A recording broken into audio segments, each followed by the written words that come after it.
አንደኛው አሁን ያልከው ቅጥፈት ነው። ከእንትና ከህወሓት ጋር ከምሰራ እያልኩ ገባው ምናምን ይሄ ውሸት ነው። ነጭ ውሸት ማለት ነው።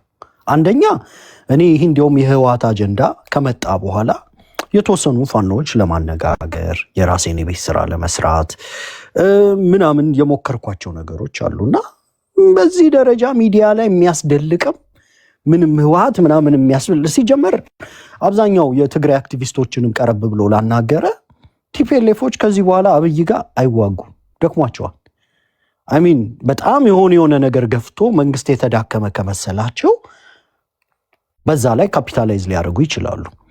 አሁን ላይ የነሱ ተስፋኛ ነን። በነገራችን ላይ የአማራ ፋኖ ትግል ሲቀዘቅዝ መንግስት ጋር እንዲቀጣቀጥላቸው ስለሚፈልጉ አሁን መቀዝቀዙን አይፈልጉትም። በአክቲቪዝምም በምንም መተው ቆስቆስ ሊያደርጉ ይችላሉ፣ ሊደግፉ ይችላሉ። ሁለት ጠላቶች ከተቀጣቀጡልህ ያ ትልቅ ፖለቲካ ነው። ለምሳሌ እኛ ዛሬ ብልጽግናና ቲፒኤልኤፍ ቢቀጣቀጡ እኮ አንጠላም ማለት። ቲፒኤልኤፍ ፈሪ ሆኖ ብልጽግናን ላለመግጠም ከፈለገ በአፋር በኩል መግጠም ይችላል፣ ከፈለገ ከኤርትራ ጋር ምናምን ሆኖ መግጠም ይችላል። ላለመግጠም እኛ ጀርባ ላይ እንደ ባጭ ምናምን ተንጠልጥሎ ምናምን በተወሰነ መልኩ መጣው ቀረው ምናምን ይላልና መሬት ላይ ያሉትን ፋኖች ይሄን ይረዳሉ። በትግል ግምገማም ይህን ያህል የረባም ነገር እርዳታ ይሄ ምንድነው ታክቲካል አሊያንስ ቴክኒካል አሊያንስ ምናምን እያሉ የሚያበሸቃቅጡት አንዳንዶቹ ምን እንደሆነ ራሱ አሁን ከአንዳንድ ፋኖች ጋር ኮንቨርሴሽን ቢያደርጉ በራሳቸው ነው የሚያፍሩት። አሁን ይሄንን ሰበብ አድርገው ወደ ትግል ገባን የሚሉት የዳውንቱ ድርድር እኮ ያደረጉት እኮ የቲፒኤልኤፍ ጭላንጭል ሳይኖር ነው አይደል? መግለጫ እንኳን አልተሰጠም ያኔ። ዞሮ ዞሮ በተጀመረ ድርድር ነው እየተግተለተልክ የገባኸው። ማስረሻ ሲሄድ ኮሎኔል ፋንታው እንደሚቀጥሉ ይታወቅ ነበር። በልኬ ማዕከላዊነት ነገር አላቸው ራሳቸው አፋዶችና አፈኑት። ግን እኮ ያውቁታል፣ የአፋድ ልጆች እኮ ይሄን ያውቁታል። ኮሎኔል ፋንታውን ሞሐቤ እንደው በግልጽ ልናገር እዛው በአፋድ ውስጥ ካለ ንጽጽር ከእስክንድር ነጋ በተለየ ቲፒኤልኤፍን አይጠሉት። ማስረሻ ሰጤ ከጌተ አስራደ በላይ ቲፒኤልኤፍ አንገሽግሾት ትግል እንዳይጠለፍ ምናምን ብትል ኢቭን ሎጂካል እንኳን አይደለም፣ ምንም የለም። እንዲያውም ማስረሻ ሰጤ በቃ ሼንንም ልዝለለው እኔ አሁን አንዳንዱን ነገር እኔ አሁን ማውራት ስለማልፈልግ ማለት ነውና ዞሮ እነዚህ ሰዎች አሁን የቲፒኤልኤፍን ትግል ምናምን የተባሉትም ሰዎች ውስጣቸው ራሳው እዛው በአፋድ ውስጥ ካሉት ሰዎች የተለየ የቲፒኤልኤፍ ጥላቻ የላቸውም። ይሄን አፌን ሞልቼ ነው የምናገረው።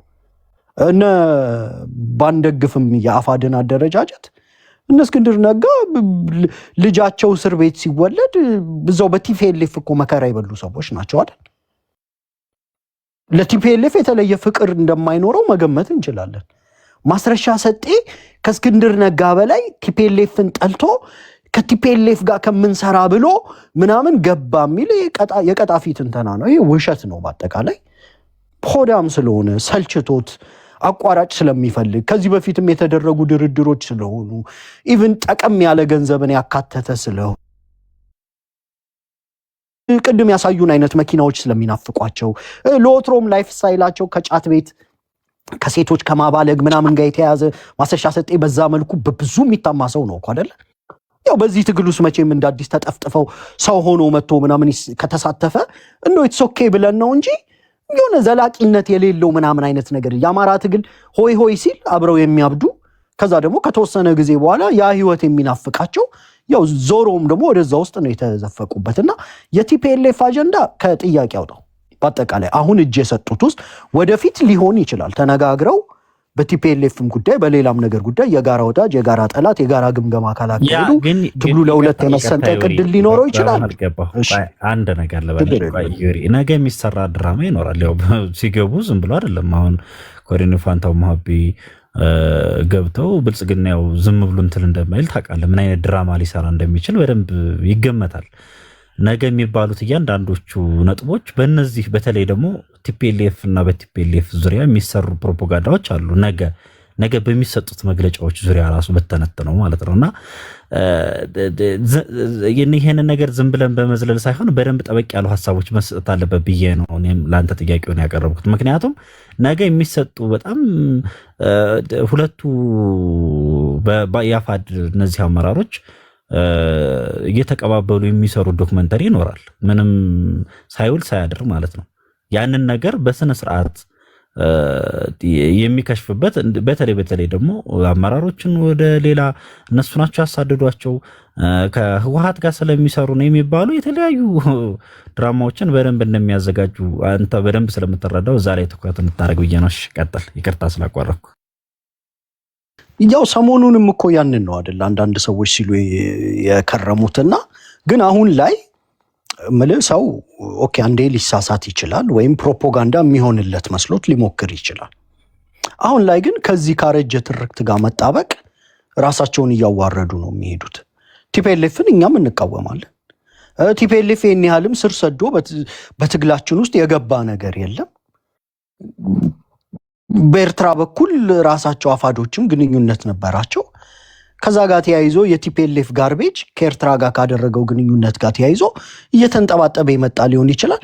የትኛውም የፋኖ አመራር ግን አሁን በአንድነት አፈጣጠር ሂደት ውስጥ ከቁጥር ከቶም እሱን ዲስከስ ሲያደርግ እሱን ሲያብራራ ትንተና ሲሰጥ ምናምን አልነበረም።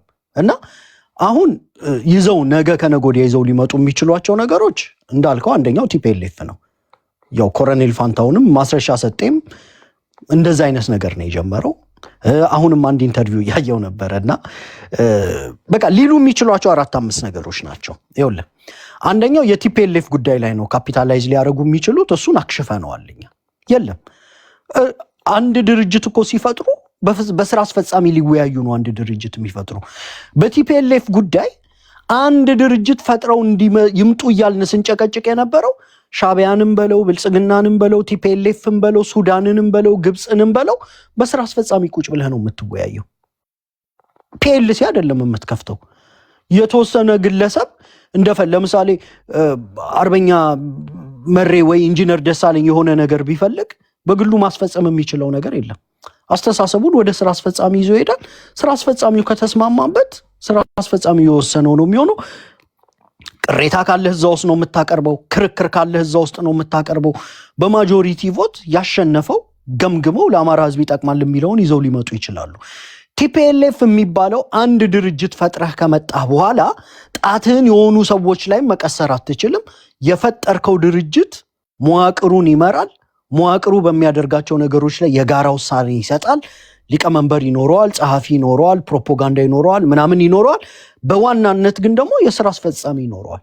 ሊቀመንበር የሆነ አንድ ፋኖ ቢመረጥ ከስራ አስፈጻሚው ውጪ ነው ማለት መቻል አይደለም።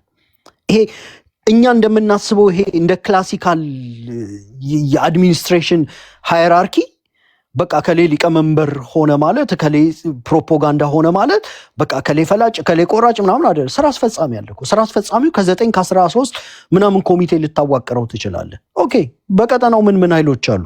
ቲፒኤልኤፍ አለ፣ ሻዕቢያ አለ፣ ብልጽግናም አለ፣ ኦነግም አለ ምናምን ብሎ በወረቀት ቁጭ ይላል። ኦኬ ይሄ እንደዚህ ነው፣ ይሄ እንደዚህ ነው፣ ይሄ ጠላት ነው፣ ይሄ እንደዚህ ነው፣ ይሄ እንደዚህ ቢሆን በዚህ በወልቃይት በኩል አደጋ አለ፣ በራያ በኩል አደጋ አለ፣ ይሄ እንደዚህ ቢሆን በመተከል በኩል አደጋ ይዞ ይመጣል፣ በወለጋ በኩል አደጋ ይዞ ይመጣል ምናምን ይወያያሉ። ከዚህ በኋላ የሚደረጉ ነገሮችን እስክንድርም አላቅም ማለት አይችልም፣ ጌታ አስራደም አላቅም ማለት አይችልም፣ ዘመነም አላቅም ማለት አይችልም፣ መሬም አላቅም ማለት አይችልም። አንድነት ድርጅቱን ይዘውት ይምጡ የምንለው በጋራ ልንከሳቸው በጋራ ልናደንቃቸው ስለምንፈልግ ጭምር ነው። ይሄ እንደ ምክንያት ሊሆን አይችልም። የአንድነት ድርጅት ከተፈጠረ ቁጭ ብለህ በውስጠ ድርጅት ትግል በማጆሪቲ ቮት ድምፅህን አሳምነህ አንድ ሐሳብ ገዢ እንዳያገኝ ሐሳቡ እንዲጣጣል ቁጭ ብለህ በድርጅት ውስጥ ትታገላለህ እንጂ ፈርጥጠህ ወደ አብይ አህመድ አትገባም። የቲፒኤልኤፍ አጀንዳ እኔ አይ ቲንክ ይኸውልህ እንደ አክቲቪስት ራሱ ይሄንን እንደ ምሳሌ ይዘው የሚመጡ ሰዎች በራሳቸው ማፈር ነው የሚገባቸው። አጀንዳውንም ከኛ በላይ አልተቃወሙትም። አንድነቱ ይቅደም። እኛ ስንቃወም ፋኖቹ ከከሌ ጋር ይስሩ አይስሩ እያልን እየፈረጅንላቸው አይደለም እኮ። አንድነት ቀድሞ ወጥ የሆነ ተቋም ይዘው ከመጡ በኋላ አሉኝ የምትላቸውን ባላንጣዎች ኦፖነንቶች ትደረድርና ትሸናነፋለህ። በቲፒኤልኤፍ ጉዳይ ማስረሻ ሰጤ ሐሳብ ምንድነው? አልደግፍም። ጌታ አስራዳ ሐሳብ ምንድነው? እንደዚህ መሪ ወዳጁ ሐሳብ ምንድነው? እንደዚህ አርበኛ ዘመነ ያንተ ሐሳብ ምንድነው? እንደዚህ ይሄ ተጨምቆ ከአማራ ህዝብ ጥቅም አንጻር ተወያይተውበት አብላጫ ድምጽ የያዘው አስተሳሰብ አሸናፊ ሆኖ ይወጣል። ለኦነግም ተመሳሳይ ነው፣ ለሻዕቢያም ተመሳሳይ ነው። ይሄን ማድረግ እየቻልክ በድርጅት ውስጥ ለዛውም ደግሞ ስልጣን ይዘህ እንደ ተራ ወታደር እንኳን አይደለም እኮ አይደል እነ ማስረሻ ቢቆዩ እነ ኮሎኔል ፋንታውን ቢቆዩ ፓርቲሲፔት የሚያደርጉት አቅም እስከፈቀደ ድረስ በሚፈጠረው መዋቅር ውስጥ ሊካተቱ የሚችሉ ሰዎች ነበሩ አይደል? ማስረሻን አፋድ ይዞት ይመጣል። ኮሎኔል ፋንታውንን አፋድ ይዟቸው ይመጣል። በሚፈጠረው 36 ይሁን ምናምን የሥራ አስፈጻሚ ኮሚቴ በምናምን ውስጥ እኮ የሚካተቱ ሰዎች ናቸው። ድምጽ ነበራቸው። ይሄን አልደግፍም ይሄን እንቃወማለሁ ብለው ትግሉን ከውስጥ የማረምና የመከራከል እድል እያላቸው ትግል ስለደከማቸው የባንዳነት ኔቸርም ስለሆነ በአቋራጭና የሆነ ነገር እናገኛለን ተብሎም የተገባበት ከሆነ ትግል መራራም ስለሆነ ያችን መራራ ጽዋ እየተጎነጨ እስከ ቀራኒዮ ሊቀጥልም ለመቀጠልም ጽናት ስለሚጠይቅ ያንን ዋጋ መክፈል ስላልፈልጉ ነው ፈርጥጠው የወጡት። አለቀ። እኛም ቲፒኤልኤፍን አንደግፍም። በርካታ ቲፒኤልኤፍን የማይደግፉ ሰዎች አሉ። ቲፒኤልኤፍን ይደግፋሉ የተባሉትም ደግሞ ቲፒኤልኤፍን የማይደግፉ ናቸው።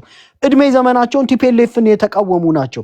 ምናልባት እንዳስተሳሰብ ኦኬ እዚሽ ጋር እንደዚህ ሆኖ ይሆናል የትግራይ ህዝብን ተብሎ ሊሆን ይችላል፣ ወይም ደግሞ የሆነች ቦታ የሆነች ነገር ምናምን ኦኬ ኖራ ከነበረ አሁንም አንደርግራውንድ ምናምንም እኛ ልናቆማቸውና ልንቆጣጠራቸው እማንችላቸው ነገሮች ሊኖሩ ይችላሉ። አንድ ነገር ግን እርግጠኛ ሆኜ መናገር እንችላለሁ። በፋኖ ስትራክቸር ውስጥ ቲፒኤልኤፍ አፍቃሪ ፋኖ የለም። አሁናዊ ሁኔታን ከመገምገም በሐሳብ ላይ ስማሙ ይችሉ ይሆናል እንጂ ቅልጥ ያለ ቲፒኤልኤፍ አፍቃሪ የሚፈጠረው የአንድነት ድርጅትም እንደው ቲፒኤልኤፍን ለማምለክ የሚፈነጠር ሌሎች አማሮች ጠመንጃ ያልያዙ እንደው በቃ ጥቂት ሰዎች ምናምን የሚዘውሩት ፒኤልሲ ምናምን አድርጎ ይሄንን ግዙፍ የአማራ ጦር ራሱ ማሳነስ እኔ ውርደት ጭምር ነው ብዬ ማስበው። ስለዚህ እቺ የቲፒኤልኤፍ አጀንዳ ማጨናበሪያ ናት፣ ገዢም አይኖራትም። እንደ አክቲቪስትም እኔ የምደግፈው ሰውዬ የፈረጠጠው የካደው ቲፒኤልኤፍ የሚባል አጀንዳ ነው ምናምን ቢባል እሱን የሚሰማ የለም። ቲፒኤልኤፍን ማንደግፍ አክቲቪስቶች አለን የሚደግፉም ይሄን ያህል ጠንከር ያለ ምናምንም ብዙ እንደዚህ እንደ ትግል እንደዚህ አይነት ክርክሮች ሊኖሩ ይችላሉ እንጂ አማራ እንደ አማራ ያወገዘው ነው ቲፒኤልኤፍ የሚሆን ሻዕቢያ። ይሄ አጀንዳ የተበላበት ነው። አንደኛው እሱ ነው። ሁለተኛው ደግሞ ራሱ ማስረሻ ሰጤ ሲናገር ይዘዋት የሚመጧት ሁለተኛው አጀንዳ የሀገር ክህደት የምትል ናት። ቅድምም አንድ ኢንተርቪው ላይ ሲናገራት ነበር። ይሄ ከሻዕቢያ ጋር መስራት ግብፅን ይዘው ሊመጡ ምናምን የሚል የሀገር ክህደት ነው። ለሱም ማስረጃ የለም ምንም እስካሁን ተጨባጭ የሆነ የኦዲዮም ይሁን የቪዲዮ ሀገራት ጋር ግንኙነት ስትፈጥር እኮ ብዙ አይነት ነገሮች አሉ አይደለ? ኢቭን የትጥቅ ቁመናህ ራሱ ያንን ያሳያል።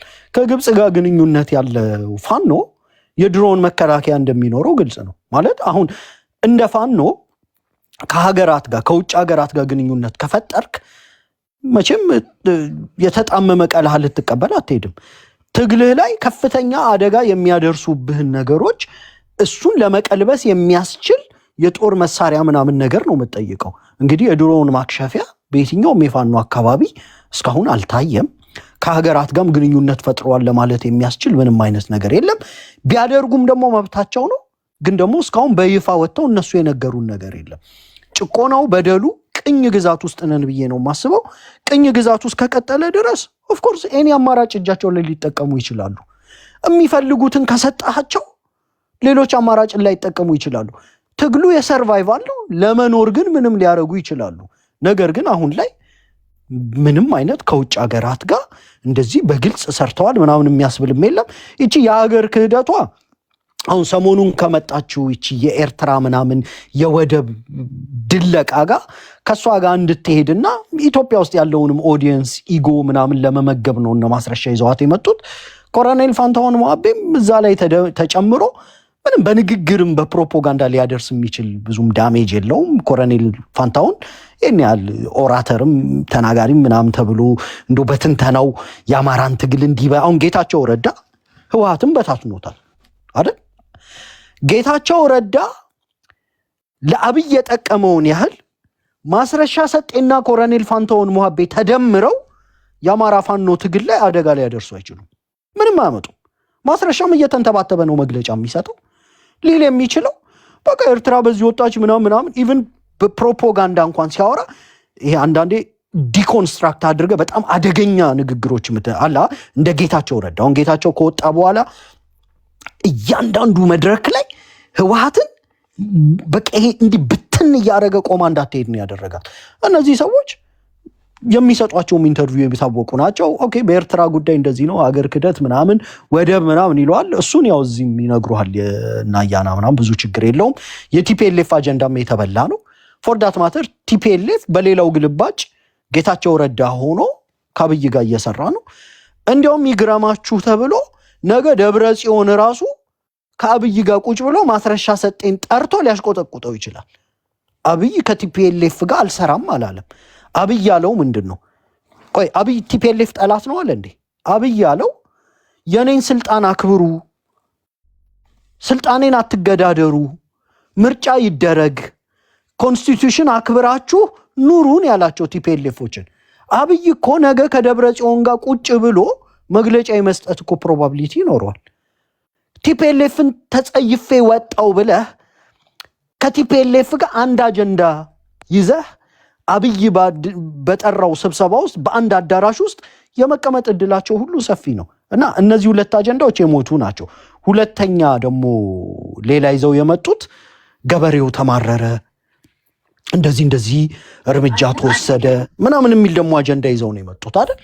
አይ ቲንክ ለሱም ያው ተገቢ ማብራሪያ እየተሰጠ ነው። ለምሳሌ አንድ የጦር አደረጃጀት የራሱ የሆኑ መተዳደሪያ ደንቦች ይኖሩታል። የነዛን መተዳደሪያ ደንቦች ጥሶ የተገኘ ወታደር በራሱ በመተዳደሪያ ደንብ የሚወሰድ ነገር ይኖራል። በቡድን የአማራን ወታደሮች ካስመታ፣ በቡድን የአማራን ገበሬዎች ካስጨፈጨፍክ፣ እንደዛ አይነት ነገር ውስጥ ተሳትፎ ነገር ካለ ፋኖ ወደፊትም ህጉን እያሻሻለ ሊሄድ ይችላል። በነባሩ ህግ ደግሞ የተደረገ ነገር ካለን ያላቅም ተባራሪ ነገሮች ናቸው የሰማኋቸው። እነዛን ካፒታላይዝ አድርጎ አሁን ገበሬው ተማሯል እንደዚህ ሆኗል ምናምን ይላል። ገበሬው በብልጽግና ተማሯል። ገበሬው የቅኝ ግዛት ኑሮ ሰልችቶታል።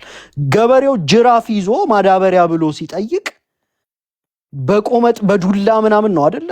ራሱ ብአዴንም ብልጽግናም እያሾፈ ሌላ ቦታ ማዳበሪያ እየሰጠት በትራክተር የዘነበ እስከሚመስል ድረስ ኦሮሚያ በትራክተር ልትሰምጥ ደርሳ የአማራ ገበሬ እኮ ጠማድ መሬቱን ማረስ ያልቻለ ማዳበሪያ የማይቀርብለት ኮሌክቲቭ ጭቆና ውስጥ ያለ ማህበረሰብ ነውና ገበሬው ተማሯል የሚለውም እሱም በተወሰነ መልኩ እኛ እያስተካከል ነው መሄድ እንችላለን። ህዝብ ሰልችቶታል፣ ትምህርት ቆሟል ምናምን የሚል ነው። ትምህርት የቆመው ጭቆናው ስላለን ነው። የአማራ ፋኖች ሊዋጉ ወጡ።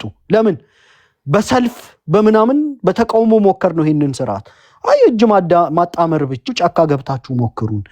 ቲፒኤልኤፎች እኮ ምናምን አመት ተዋግተው ነው። ኤርትራውያኖች እኮ ይሄን ያህል አመት ተዋግተው ነው። ብልጽግናም እኮ ቢሆን ደግሞ ምናምን እንደዚህ ሆኖ ነው። እናንተ ሁሌ እጅ ማጣመር ብቻ፣ ስለዚህ ወታችሁ ሞክሩን አሉን። ወተን ሞከርናቸው። እኛ ወተን የትጥቅ ትግል አድርገን አገዛዙን ስንሞክረው ነባር የሆኑ ማህበረሰባዊ ህይወቶች ይቃወሳሉ።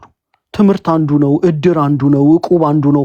ማህበረሰባዊ ህይወት ሰርግ አይኖርም፣ መስዋዕትነት ይኖራል ምናምን። የጦርነት ባህሪው ነው። ቅልጥ ያለ ጦርነት እያካሄድክ ከጎን ደግሞ ትምህርት ቤት ከፍተህ ተማሪዎች በገፍ ሊንቀሳቀሱ አይችሉም። ራሱ አገዛዙ ትምህርት ቤቶችን ለወታደራዊ ካምፕነት ይጠቀማል። ቤቶችን በአርትለሪ ያፈርሳል። ሰብሰብ ብለው የሚሄዱ ህፃናቶችን፣ ጎልማሶችን በድሮን በአርትለሪ ምናምን ያጠቃል። ትምህርት ቤት እንዳይከፈት የሚያደርገው ራሱ ብልጽግና ነው፣ ፋኖች አይደሉም።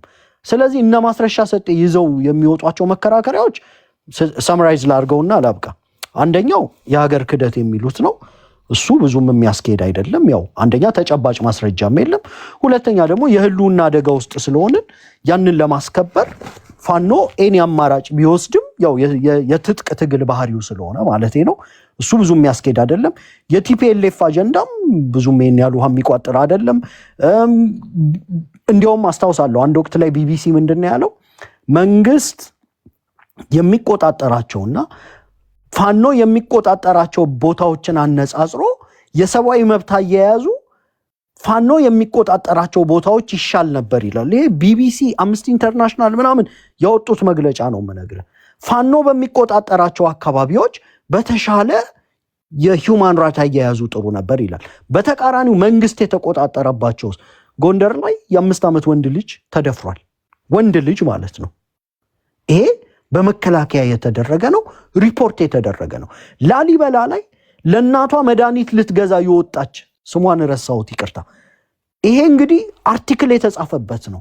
ለእናቷ መድኃኒት ልትገዛ የወጣች የ16 ዓመት ልጃገረድ ደፍረው ቆራርጠው ገለው ሬሳዋን ወርውረውታል። ይህንን የፈጸመው ፋኖ አይደለም፣ የመንግስት ኃይሎች ናቸው። ይህንን የጻፍኩት እኔ አይደለሁም፣ ቢቢሲ ላይ የወጣ ነው። ባህር ዳር ላይ ሌላ ቢቢሲ ያወጣው አርቲክል ከሐኪም ቤት ህክሞ እርጉዝ የነበረች ወልዳ አራስ ልጇንና ሴትዮዋን ልጆቿ 2 ልጆቿና ባለቤቶቿ ቃሬዛ ተሸክመው ሰማዕታት ሐውልት የሚባላል አይደለ ባህር ዳር እዛ ጋ ነው ጭንቅላታቸውን እያሉ ምንድነው ነው ልጁን ጭንቅላቱን መቱት። ሌላኛው ወንድምየው ጭንቅላቱ ተመታ። የባል ወንድም ነበር፣ እሱ ጭንቅላቱ ተመታ። ባል ተመታ። እርጉዟ ሴት ተመታች። ቃሬዛው ባፍጢሙ ተደፍቶ አራስ ሕፃን ልጅ በጎን በኩል ወድቆ ነው የተገኘው። ይሄን የዘገብነው እኛ አይደለንም። ይሄን የዘገበው ቢቢሲ ነው። እዚህ ላይ በተገቢ አክቲቪዝም ኦፍ ኮርስ በተወሰነ መልኩ ተሰርቷል፣ ስላልተሰራ እንጂ የአገዛዙ ወንጀሎች በአማራ ክልል በጣም ሰፊ ነው። ሌላኛው አርቲክል ቢቢሲ ወይም አምነስቲ ኢንተርናሽናል ያወጡት ነው። ሁለቱንም እንደገና የምናገረው ጠዋት ላይ ተነስቶ አባት ልጅ ቤተክርስቲያን ሄዱ። ሚስት ቤቷ ነበረች። ትንሽ ቆይቷ ስልኳ ጮኸ አይደል? ከቢቢሲ ላይ ነው ይህንን የምነግራችሁ። ነይና ሬሳሽን ውሰጂን የተባለችው። ስትወጣ 2 ልጆቿ በጎን በኩል በአሰቃቂ ሁኔታ ተቆራርጠው ተገኝተዋል። ባሏ እንደዚሁ ፊቱን በመኪና ተደፍጥጦ በአሰቃቂ ሁኔታ ፊቱን በከባድ መሳሪያ ተመቶ መከላከያዎች ቆመው ይሳለቁ ነበረ። ሚስት ለቢቢሲ ነው ኢንተርቪው የሰጠችው። ቤተክርስቲያን የሆነ በዓል ቀን ነበረ። ቤተክርስቲያን ልሂድ ብለው የወጡ ባልና 2 ልጆች ሬሳን የተቀበለችው። ይሄ ቢቢሲ ላይ የወጣ ኢንተርቪው ነው። በሰብአዊ መብት አያያዝ እውነት ገበሬውና ነዋሪው የተማረረው በብልጽግና ወታደሮች ነው ወይስ በፋኖዎች ነው? ኦፍኮርስ ትግል ተራዝሟል። ከነበረህ ምቾት የተወሰነ ነገር ሊቀንስብህ ይችላል። ትምህርት ቤት ቢጀመር እኛም እንፈልጋለን። ነባር ህይወቶች ቢቀጥሉ በአማራ ክልል እኛም እንፈልጋለን። ግን ደግሞ የፖለቲካ ጥያቄ ይዘህ ነው የወጣው። የፖለቲካ ጥያቄ ሳይመለስ ትምህርት ቤት ሊናፍቅህ አይችልም። ልጆች ተምረው ለቁም ነገር የሚበቁበት አውድ ቢኖር ኖሮ እኮ ጦርነት አንጀምርም። የአማራ ልጆች እጣፈንታችሁ ባርነት ነው ተብሎ ተምረው ለቁም ነገር እንዳይደርሱ ከፍ ያሉ ወጣቶችን ጭምር የሚያዋርድ ሱሉልታ ላይ ቁጭ ብሎ ቆምጬና ቆማጣ አዲስ አበባ አትገባም ብሎ ማህበረሰብ የሚፈርጅ መሬቶቹን ቆርሶ የራያ ጠለምት፣ ወልቃይት፣ የጠገዴ መሬቶቻችንን የሁመራ መሬቶቻችንን እሱም ብቻ አይደለም በመተከል በምን ህዝቡንም መሬቱንም የሚቀራመት የዲሞክራሲ ጥያቄ ስንጠይቅ ለአንድ ክልል ብለን ህገ መንግስት አንቀይርም። ይሄ ክልል የክልል 3 ነዋሪ እየተባለ ነሬድዋን ሁሴን ሲሳለቁብን በሰላማዊ መንገድ የአማራ ገበሬም ልጅ ተምሮ ብለቁም ነገር እንደማይደርስ ጠመንጃ የጨበጡ ኃይሎች በተሻለ ሲከበሩ ስላየን የአማራ ወጣቶች ጠመንጃ ጨብጠው ወጥተዋል። ይሄን ማስረሻ ሰጤ ምንም ሊያረገው አይችልም። ህዝብ የሚደርስበትን ጭቆናና ብዝበዛ ከማን እንደሆነ ጭምር ስለሚያውቀው ማለት ነው። ጎንደር ላይ የ5 ዓመት ህፃን ልጅ የደፈረው ፋኖ አይደለም። ይሄንን የተደፈረባቸው ሰዎች ጭምር ያውቁታል አይደል? ሸዋ ላይ ተመሳሳይ ነው። ህፃን ልጅ እጁ ተገንጥሎ ምናምን አሳይተውናል እኮ አይደል? በከባድ መሳሪያ በድሮን ምናምን አይነት ነገር አገዛዙማ በእኛ ጥንካሬ ነው እንጂ ሊጎዳን የሚችለው ኃይል ጎድሶናል። ይሄ ይዘው የሚመጡት ፕሮፓጋንዳ ገበሬ ተማሯል፣ ህዝብ ተማሯል፣ ትምህርት ቤት ተዘጋ፣ ቲፒኤልኤፍ ጋር ምናምን አይነት ነገር በሀገር ክደት ምናምን የሚሏት የተለመደች ፕሮፓጋንዳ ናት። ያው እኛም እግር በእግር እናከሽፋታለን። ሌላ የመጨረሻ አንድ ነገር ሊጨምርና መንዚው እኔም ጋር ስለመሸ በቃ አሰናበታቸዋለሁ። ይኸውልህ ሌላው ነገር ምንድን ነው? አሁን ደግሞ መጠንቀቅ ያለብን አንደኛ ፋኖች እጅ ሲሰጡ የሚደሰት አካል ለእኔ ይሄ ጤነኛ አካል ነው ብዬ አላስብም። ምንም ስለማያስደስት ማለት ነው። የሚያሳዝን ነው በጣም።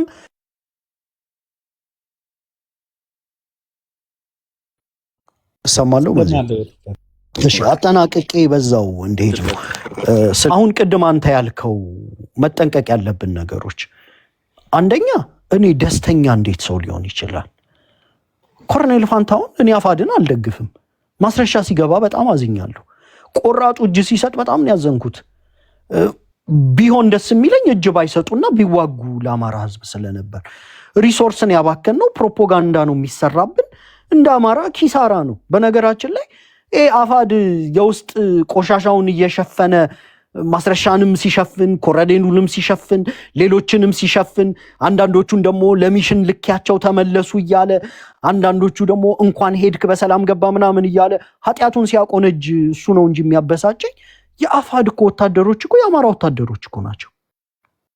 ይሄ እኮ እኛ በግላችን መሪ ወዳጁ ያጎታችን ልጅ ኮሎኔል ፋንታሁን ሞሀቤ ደግሞ ጠላታችን ምናምን አልነበሩም እኮ አይደል? በአደረጃጀት ትክክለኛ መስመር ላይ አልቆሙም ብለን እንተቻቸው ነበረ።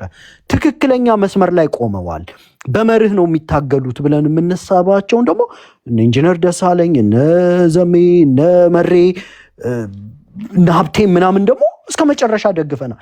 ያ ማለት እኛም ማንደግፈው አወቃቀር ውስጥ ያሉ ሰዎች ወደ ብልጽግና ይግቡ ማለት አይደለም። እኛ እኮ ሌላ ጠላት እንደው አንድ ሶማሌ መጥቶ ቢያግዘን እንኳን እኮ ደስተኞች ነን አይደል? አንድ ወላይታ መጥቶ በዚህ ትግል ኮንትሪቢዩት ቢያደርግ እንኳን ያማራ ልጅ ማለት ነውና እጅ ሲሰጥ ከበሮ እየደለቁ ደስተኛ ይሄ የጠላትነት መንፈስ እኔ አላቅም። ነገ ባህር ዳር በጠላት ብትወረር የሚጨፍር፣ ወልዲያ በጠላት ብትወረር የሚጨፍር፣ ጎንደር በጠላት ብትወረር የሚጨፍር፣ ደብረ ብርሃን በጠላት ብትወረር የሚጨፍር ትውልድ ሳናፈር አንቀርም። እሱ ያሳስበኛል በጣም። ሰይጣናዊ ነው። ምንም ያስደስት ነገር የለውም። ስህተት ነበር ብለህ የፖለቲካ ትንተናዎች ልሰጥ ትችላለህ። አንድ ግን ለአማራ ህዝብ ሞታለው ብሎ ሊታገል የወጣ ሰው እጅ ስለሰጠ ምኑ ነው የሚያስደስት? አቅምህን የቀነሰው እኮ ማስረሻ ቢኖር ጸጥ ለጥ ብሎ እንደማንኛውም ሰው ከአማራ ወንድሞቹ ጋር ምናምን ታግሎ እጅ ባይሰጥ ሊጠቅም ይችል ነበር። ኮሎኔል ፋንታሁን ቢኖሩ ኮሎኔል ናቸው። ቶፖግራፊ በማንበብ ካርታ በማንበብ ትግሉን ወታደራዊ ቅርጽ በማስያዝ ምናምን ሊጠቅሙ ይችላሉ። በመሄዳቸው እኮ ይጎዱናል እኮ። በፕሮፓጋንዳም ተጋላጭ ያደርጉናል። ሁለተኛ ሪሶርስም አቅምም ነው የምናጠው። ጦሩ ላይ የሚኖረው ተጽዕኖ ቀላል አይደለም። አሁን ላይ ዳሜጅ ኮንትሮል ካልተነሳስ እኔ ደስተኛ የሚሆኑት ሰዎች ትግል የገባቸውም አይደሉም። የህፃን ጨዋታ ውስጥ ነው ያሉት። በዚህ ከበሮ ልትደልቅ አትችልም። እኛ ለምንደግፈው አደረጃጀት አጋዥ ለማድረግ ነው እንጂ በጠላትነት ፈርጀን የምናሳድደው አካል የለምና ፎቶ እየለጠፉ ዝም ብሎ ተራ ደስተኝነት ውስጥ የገቡ ሰዎች ለወትሮም ትግሉ ያልገባቸው ናቸው። እዚህ ትግል ውስጥ እኮ ለበርካታ ነገር የገቡ አሉ። ኢንተረስት ግሩፖች አሉ፣ የጥቅም ሰንሰለቶች አሉ፣ የጎጥ ሰንሰለቶች አሉ። መጨረሻ ላይ ግዙፉን የኦሮሞ ኃይል በትንሿ ጎጥህ ታግለህ ምንድን ነው የምታመጣልኝ ብትለው መልስ የለውም። እንዲህ አይነት ነገር ውስጥ የሚሳተፉ ያልገባቸው ኃይሎች አሉ። ኦልሬዲ ኮምፕሮማይዝድ የሆኑ በትግሉ የተደራደሩ ልባቸው ለወትሮም ከኛ ጋር የሌሉ ሰዎች ኦፍኮርስ በመሄዳቸው ትግሉ ሊጠራ ይችላል። ከዛ አንጻር ከሆነ እረዳለሁ። ግን ይሄ የተራ ደስተኝነት አይነት ስሜት እሱ ሰይጣናዊ ነው። እኔ መቆም አለበት ብዬ ነው ማምነው። ሌላኛው ደግሞ ተራ ብሽሽቅ ውስጥ ደግሞ ብሽሽቅ አሁን አፋድ አፋባ ምናምን እያልን የምንበሻሸብቅበት ወቅት አይደለም። ድርጅት ከመጣ አሳየው፣ እድል እንስጠው። እስካሁን ድረስ መከፋፈልን እድል ሰተነዋል። አንድ ላይ ያለመቆምን እድል ሰተነዋል። መፈራረጅን እድል ሰተነዋል። ተከፋፍለን በሚዲያ ጫፍና ጫፍ ቆመን መቀጣቀጥን እድል ሰተነዋል። ያ መቀጣቀጥ ደግሞ እናሰግድን አስከፍሎናል። እነ ውባንተን አስከፍሎናል።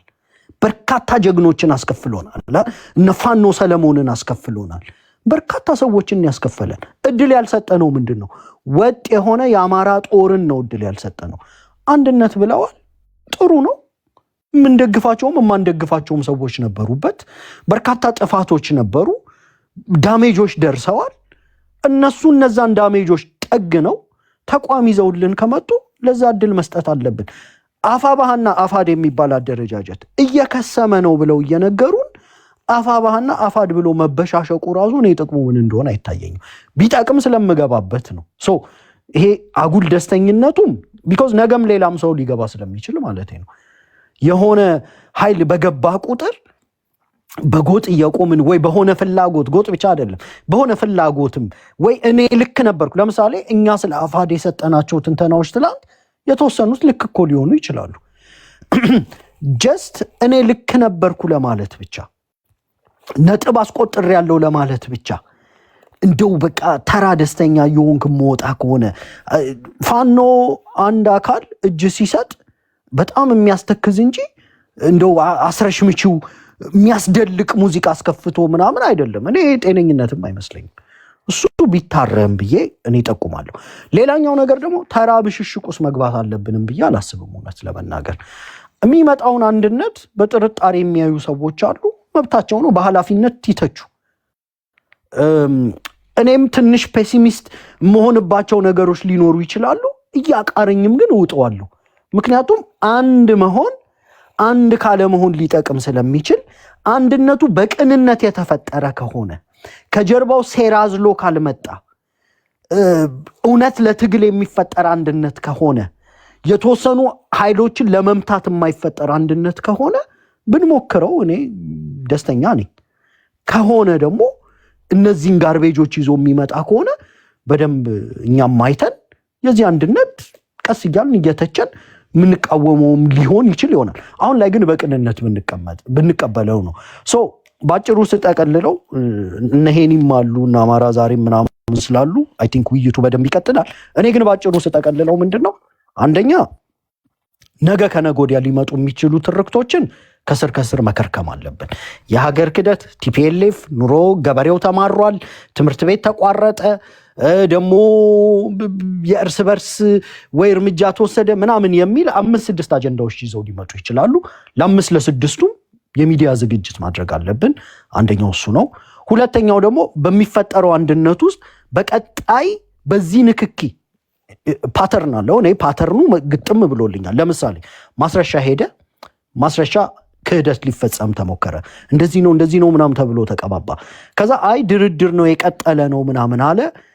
መደራደሪያ ነጥቦች ወጡ፣ ዲስአርማመንት ምናምን አለ። ቁልፍ ነጥቡ የጊዜ ጉዳይ ነው፣ ስላልተመቻቸው ነው የሚመጡ ሰዎች አሉ አለ። እኔ ይቺን ንግግር አልረሳትም። እውነትም የሚመጡ ሰዎች አሉ ተብሎ ነበረ። ሎትሮም ሩመር ነበረ። በኮሎኔሉ ዙሪያ የምንሰማቸው በርካታ ሩመሮች ነበሩ። መሄዳቸውም አይቀር እንደሆነ የምንገምት ሰዎች ነበርን። እኚህ ሰውዬ ሄዱ። ይሄ ግልጽ ያለው ነገር ነው። በቀጣይ ማን ሊሄድ ይችላል ብሎ ራሱ አፋድ ማለት ድርጅታዊ ማሸበር አይደለም መስራት ያለበት። እርስ በርስ እንዲጠራጠሩ ማድረግ የለበትም። ግን በቀጣይ ሊሆኑ የሚችሉ ነገሮች ካሉ ተቋምን ከጥፋት ለመጠበቅ አንዳንድ እርምጃዎች መውሰድ ሊኖርበት ይችላል። ከዛ በተረፈ ግን የመጨረሻው መደምደሚያ ተራ ብሽሽቅ ውስጥ በኢንተርቪው ሲያቀርቧቸው ለምሳሌ ዛሬ ማስረሻ የዲዛይነር ነገር ነው ያደረገው። ራሱ ሱሪው ሸሚዙ ምናምን ያስታውቃል፣ ተመችቶታል ምናምን። መኪናው የቀረበው መኪና በጣም የተወለወለ ነው። ያ ምቾትን ፖርትሬይ ለማድረግ ነው። ከኋላ የነበረው አውሮፕላን ደግሞ ለዓለም አቀፍ ዜናዎች ነው። የጦር መሪ እጅ እንደሰጡ ትልቅ ዜና ሊያደርጉት ስለፈለጉ ነው። ተመችቷቸዋል። እኛ ጋር ብትመጡ ምንም አትሆኑም የሚል አይነት ነገር ለወታደሩ ለመስጠት ይሄንንም ኦኬ ማስረሻ እንደዚህ መኪና ቀርቦ ስለዚህ እኔም እየተፈረከስኩ እየተገመስኩ ገባለሁ የሚል አይነት ነገር ሽብር ለመንዛት ነው። እሱም ላይ መሰራት አለበት። ትግሉ አብቅቶለታል። አመራሮች፣ ከፍተኛ አመራሮች እጅ እየሰጡ ነው ምናምን የሚል ስዕል ነው ለመሳል የተሞከረው። እኛ ለማክበር ነው እንጂ እችን ብዬ አቆማለሁ። እውነት ለአማራ ስለሆንን የአማራ እናት ስለወለደችን ላለማበላለጥና ክብር ለመስጠት ነው እንጂ እውነት ለመናገር ለወትሮ ማስረሻ ሰጤ እኮ ወታደር አልነበረው። ሀቅ ነው አይደል? ይሄ ማስረሻ ሰጤ የአማራን ትግል ከቀኝ ወደ ግራ ሊያዞር የሚችል ፐርሰናሊቲም የለው። በንግግር እንደ ጌታቸው እንኳን ህወሓት ላይ ያደረሰውን ዳሜጅ አይነት እኛ ላይ ሊያደርስ የሚችል የፖለቲካ ቁመናም የለውም። በወታደራዊ ቁመናም ማስረሻ ሰጤ ባዛኝ ነበር። ከጎጃም ለሆነ ኢንተረስት የሆነ ቦታ ይወስዱታል። የሆነ ንግግር ሲፈለግ ለማሟያ ያህል እሱ እንዲናገር ያደርጉታል። ባዛኙ ማስረሻ ሰጤ ነው ከአማራ ትግል ተመንግሎ የወጣው። ኮረኔሉንም እናንሳ። ኮረኔሉ ለወትሮም ከወሎ ሲወጡ የተወሰኑ የግል ጠባቂዎቻቸውን ይዘው ነው የወጡት። እሳቸውን አባብሎ በተወሰነ መልኩ ወደ መስመር ለመመለስ እነ ድርሳን ጭምር ለረጅም ጊዜ ተከራክረውላቸዋል። መጨረሻ ላይ ሰውየው ግትር የሆኑና በአማራ ትግል ውስጥ ደግሞ ይህን ያህል የገዘፈ ጦር የሚመሩ ከቁጥር 20-30 እፍኝ የማይመላ ወታደር ይዘው በነባር ስማቸው ኤግዚስት ያደረጉ ሰው ናቸው። እኚህ ሰውዬ ኦፍኮርስ ቢኖሩ የኮረኔልነት ማዕረጋቸው ለትግሉ ሊያገለግል ይችል ነበር በቅንነት ከታገሉ። ከዛ በተረፈ ግን ጦሩን ሊያሸብር የሚችል ስምም ገንብተዋል ብዬ አላስብም። ማለት የአማራ ጦር አሁን በስነ ልቦና ሊረበሽ አይችልም። የአማራ ጦር በስነ ልቦና የሚረበሸው የተወሰኑ ጦሩን ጠርንፈው የያዙ ስሞች አሉ። እገሌ የሚባል ፋኖ ጦር ጠርንፎ የያዘ 20 ምናምን እዞች ወይ ምናምን የሚመራ ሰው እጅ ቢሰጥ በተወሰነ መልኩ ጦሩ ሊረበሽ ይችላል። አንዳንዶቹን እኔ በቅጡም የሚያውቃቸው አይመስለኝም፣ በቅጡም ክብር የሚሰጣቸውም አይመስለኝም። በነባር ስማቸው እንደው እኛም ሩሩ ስለሆንን ሰው ያለመዘርጠጥ ምናምን ሆኖ ነው እንጂ እነዚህ ሁለት ሰዎች በስራቸው ምንም አይነት ሬሌቫንት የሆነ አደረጃጀት ያልነበራቸው ሰው ናቸው። አሁን የፕሮፓጋንዳ ማሽኑ ያገዛዙ ጨርሻለሁ። በተወሰነ መልኩ እነዚህን ሰዎች አግዝፎ ሊሸጣቸው ነው። ከስር ከስር እየሄድን ዲኮንስትራክት ማድረግ አለብንና ይሄን ነው የምለው። መንዚው እኔ ጨርሻለሁ፣ አልመለስም ግን አደምጣችኋለሁ። እሺ፣ መልካም ውይይት ይሁንላችሁ። ጨርሻለሁ። ባይ። አማራ ዛሬ ቀጥል እስኪ። ሀሳቦቹ ካልሰማ እነግርሃለሁ። አውቄያለሁ። ከዛ በኋላ እንትን አላልኩም። ዞሮ ዞሮ የሚቀይር ነገር ስላልሆነ ማለት ነውና ምንድነው የተፈጠረው የሚለው ላይ በጣም ክሊር የሆነ የኔን አሰስመንት ባጭሩ መናገር ፈልጋለሁ።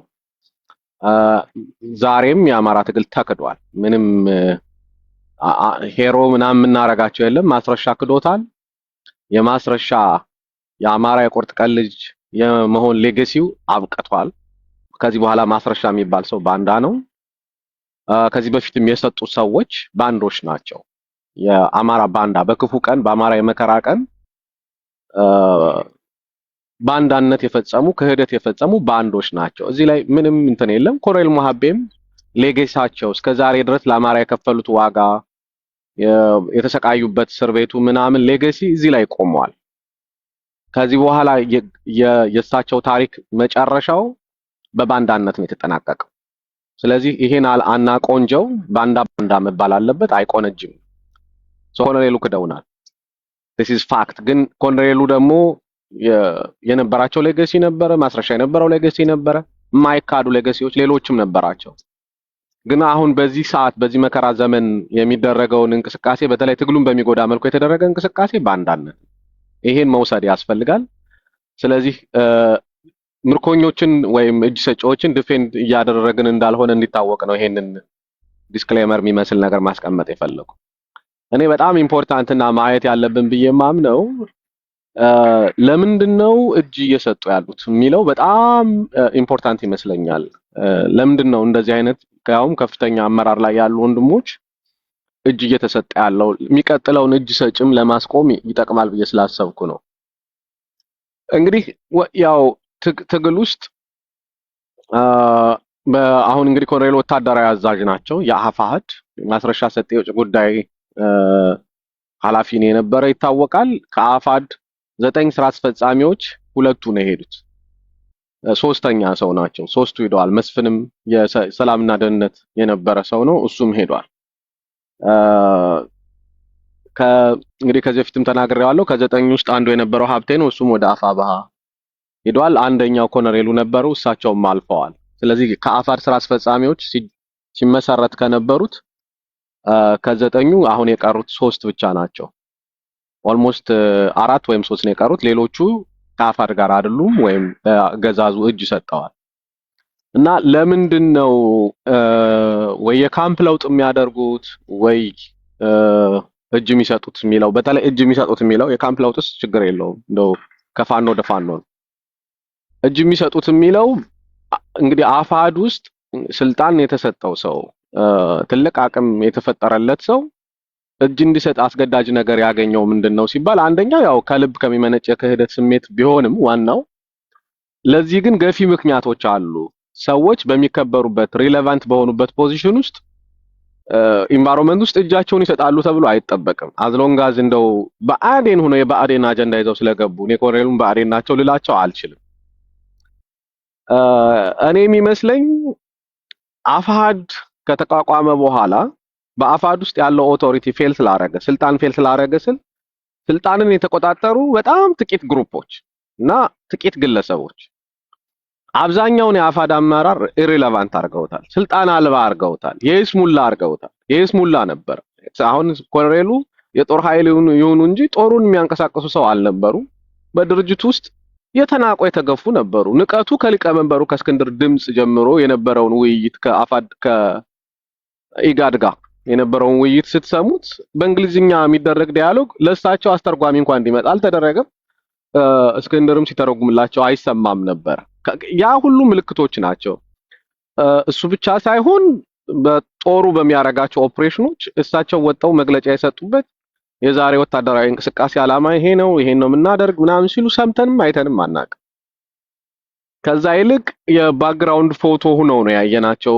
ኤቭሪዌር ይታያሉ። ነገር ግን ምንም አይነት ስልጣን ኤክሰርሳይዝ ሲያደርጉ አይተን አናውቅም። ሶ ስሩ ዴር እዚህ በአፋድ ውስጥ በነበራቸው ኬሪየር ዝም ብሎ ያጫዋች አይነት ሚና እንዲኖራቸው መደረጉ ኢሪሌቫንት እንደሆኑ እንዲሰማቸው፣ በትግሉ ወሳኝ እንዳልሆኑ እንዲሰማቸው፣ ዴስፕሬት እንዲሆኑ አርጓል ብዬ አምናለሁ። ሰውየው ሃይ ፕሮፋይል ኮሎኔል ናቸው። ዴኮሬትድ ኮሎኔል ናቸው። ቀላል ሰው አይደሉም። በልምዳቸው እንዲህ አይነት ሰዎችን ኢሪሌቫንት ስታደርጋቸው ሰውን እዚህ ምን አረጋለሁ ነው የሚሉ። አንድ ከሆነ መንገድ ላይ ምናምን የተገኘ ሰው መጥቶ ሲዘልፋቸው ኑ በዚህ ሂዱ ኑ በዚህ ይግቡ ሲሏቸው ምንም ሊያረጉ አይችሉም። ጥላው ነው የሚገቡት። እነዚህ ሰው ኢሪሌቫንት የተደረጉ ነው እና አፋድ ውስጥ ያለው የቁጥጥር መንፈስ የዋን ማሊ የቡድን መንፈሶች ምናምን ኦቶሪቲ ፌል ስላረገ አንደኛ እጅ እንዲሰጡ ምክንያት ሆኗል ብዬ አምናለሁ። ሁለተኛው አፋድ እንደ ሊደርሺፕ የሰራው ስህተት ከብልጽግና ጋር ለድርድር ስትገኝ ፐርሰናሊ ኮንታክት ኮሚኒኬሽን ላይን ነው ስታብሊሽ አድርገህ የምትለያየው። ብልጽግና እንደሚታወቀው ኢንዲቪጁዋሊ አፕሮች እያደረገ ኦፈር ማድረጉን አያቆምም። ቢችል በጋራ ባይችል በግል ያደርጋል።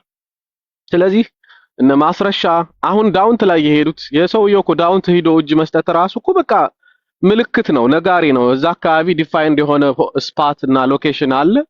ከተገናኘንባት ዋርካ ስር ወደ ቀኝ 4 ኪሎ ሜትር ላይ ነው ያለው። 3 ኪሎ ሜትር መነጋገር ራሱ ይቻላል። በነገራችን ላይ ዳውንት ዴሊብሬት እኮ ነው። በቃ ሜሴጅ አለው ዳውንት መሆኑ። ከዳውንት ነው እንግዲህ ፒክ የተደረጉ የሚባለውና ሌላኛውና ትልቁ ችግር የሚመስለኝ ይሄ ነው። እኔ የተፈጠረው የኮሚኒኬሽን ላይን አልተደፈንም፣ አልተዘጋም። ስለዚህ ብልጽግና ኢንዲቪጁዋሊ አፕሮች አሁን ብልጽግና እያወራቸው ያሉ ሰዎች ሊኖሩ ይችላሉ። እምቢ ያሉ የተግደረደሩ የከፋቸው ቀን እሺ ይላሉ፣ እነሱ ይገባሉ። ይሄ ተከፍቷል ኦልሬዲ። ያ ነው እየሄደ ገብቶብኝ ነው። ይሰማል አይደል? ይሰማል። አማራ ዛሬ አይ ጥያቄ ላንሳ፣ ያው በመሀል ስላቋረክ ጥያቄ ማንሳት ፈልጌ ነው። ስለተገፉ ነው የሚል እንትን እያነሳህ ነው።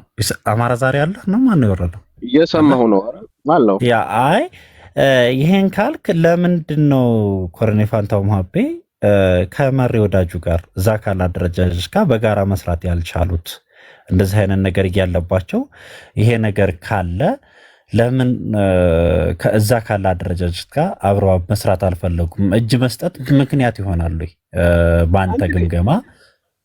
ፐርሰናል ዲሲሽን ነው አንዳንዱ። እኔ እኮ ቀደም ተናግሬያለሁ። ከልብም ያለ እንግዲህ የመክዳትም ስሜት አለ። እንግዲህ የጤናም የእድሜም የምናምንም ችግር እኮ ሊኖር ይችላል። እሱን እየካድን እኮ አይደለም።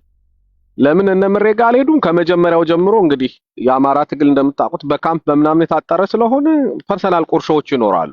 እሳቸውን ዲስኮምፎርት የሚሰጣቸው እንደዛ አፕሮቹም እንግዲህ ማቀራረቡ ላይም የተሰሩ በደንብ ያልሰራናቸው ስራዎች ሊኖሩ ይችላሉ። አሁን ሽማግሌ ምናምን የሚባለው ዝም ብሎ አፋዳፋ ባህ እያለ ከሚያደርቀን ቢችል ምሬንና ኮሎኔሉን አስቀምጦ ቢያነጋግር የተሻለ ኢፌክቲቭ ይሆናል ብዬ ነበር ማምነው። ግን በእሳቸው ፍቃድ ላይ የአፋር ሊደርሺፕ እየበየነ ከሆነ እየሄደ የነበረው ይሄ ራሱ ደስተኛ ላይ ያረጋቸው ይችላል። ኤኒዌይ ስለተገፉ ነው እያልኩ ሳይሆን መጀመሪያ እንዲወሰድ የፈለኩት ክህደት የሚለው ሌብል መነሳት የለበትም። እኔ ሰዎች ለምን ይከዳሉ ካልን ማናችንም ቢሎንግ በማናረግበት ወይም የኛ በማይመስለን ኢንቫይሮንመንት ውስጥ አንቆይም፣ አንፈልግም። በቃ አፕሪሺየት ማንደረግበት ማንደመጥበት ኢንቫይሮንመንት ከሆነ ጥለን ነው የምንወጣው። አፋር እንደዛ ሆኗል። በሆነ ግሩፕ ኢንተረስት ተጠርንፎ የተያዘ ሌሎች የማይደመጡበት ዝም ብለው ለይስሙላ የተሰየሙ እንጂ ማኒፑሌት የሚያደርጉት በጣም ጥቂት ሰዎች ውስጥ ነው ኤክሰርሳይዝ የሚደረግ ድርጅት ነው። ስለዚህ እኒህ ሰውዬ ምንም ሪሌቫንስ አልነበራቸው።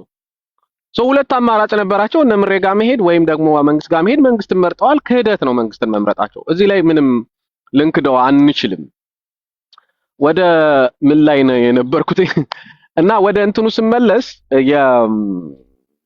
የተፈጠረው የኮሙኒኬሽን ላይን አሁንም አለ ብዬ ነው ማምነው። ይሄ ስህተት ነው። አፋድ ሪስፖንሲብል ሊሆንበት የሚገባ ነው። እኔ አሁንም ከባዕዴን ጋራ የሚደረጉ ግንኙነቶች ኮሙኒኬሽኖች እንዳሉ ናቸው። ለምን ይታወቃል። መንግስት ከፋፍሎ 9 አርጎ አግኝቶህ ሊሆን ይችላል፣ ግን ለ9ም ለየብቻህ እንደሚደውልልህ የታወቀ ነው። የሚደውልልህ ደግሞ ድሮ በሚያቅህ አመራር፣ ድሮ በሚያቅህ ሰው እገሌ ገለን ያዝ እገሌ ገለን ያዝ ተብሎ ባይ ዲዛይን ነው።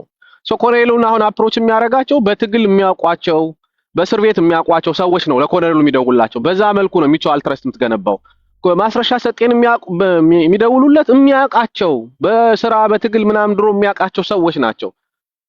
ላይን ኦፍ ኮሙኒኬሽን መስፍንን የደወለለት ሰው እኮ ድሮ አለቃና ምንዝር የነበሩ አብረው የአንድ ዞን የደህንነት ኃላፊና የዞን ኃላፊ የነበሩ ሰዎች እኮ ናቸው ከመስፍን ጋር ኮሙኒኬት ሲያደርጉ የነበሩት።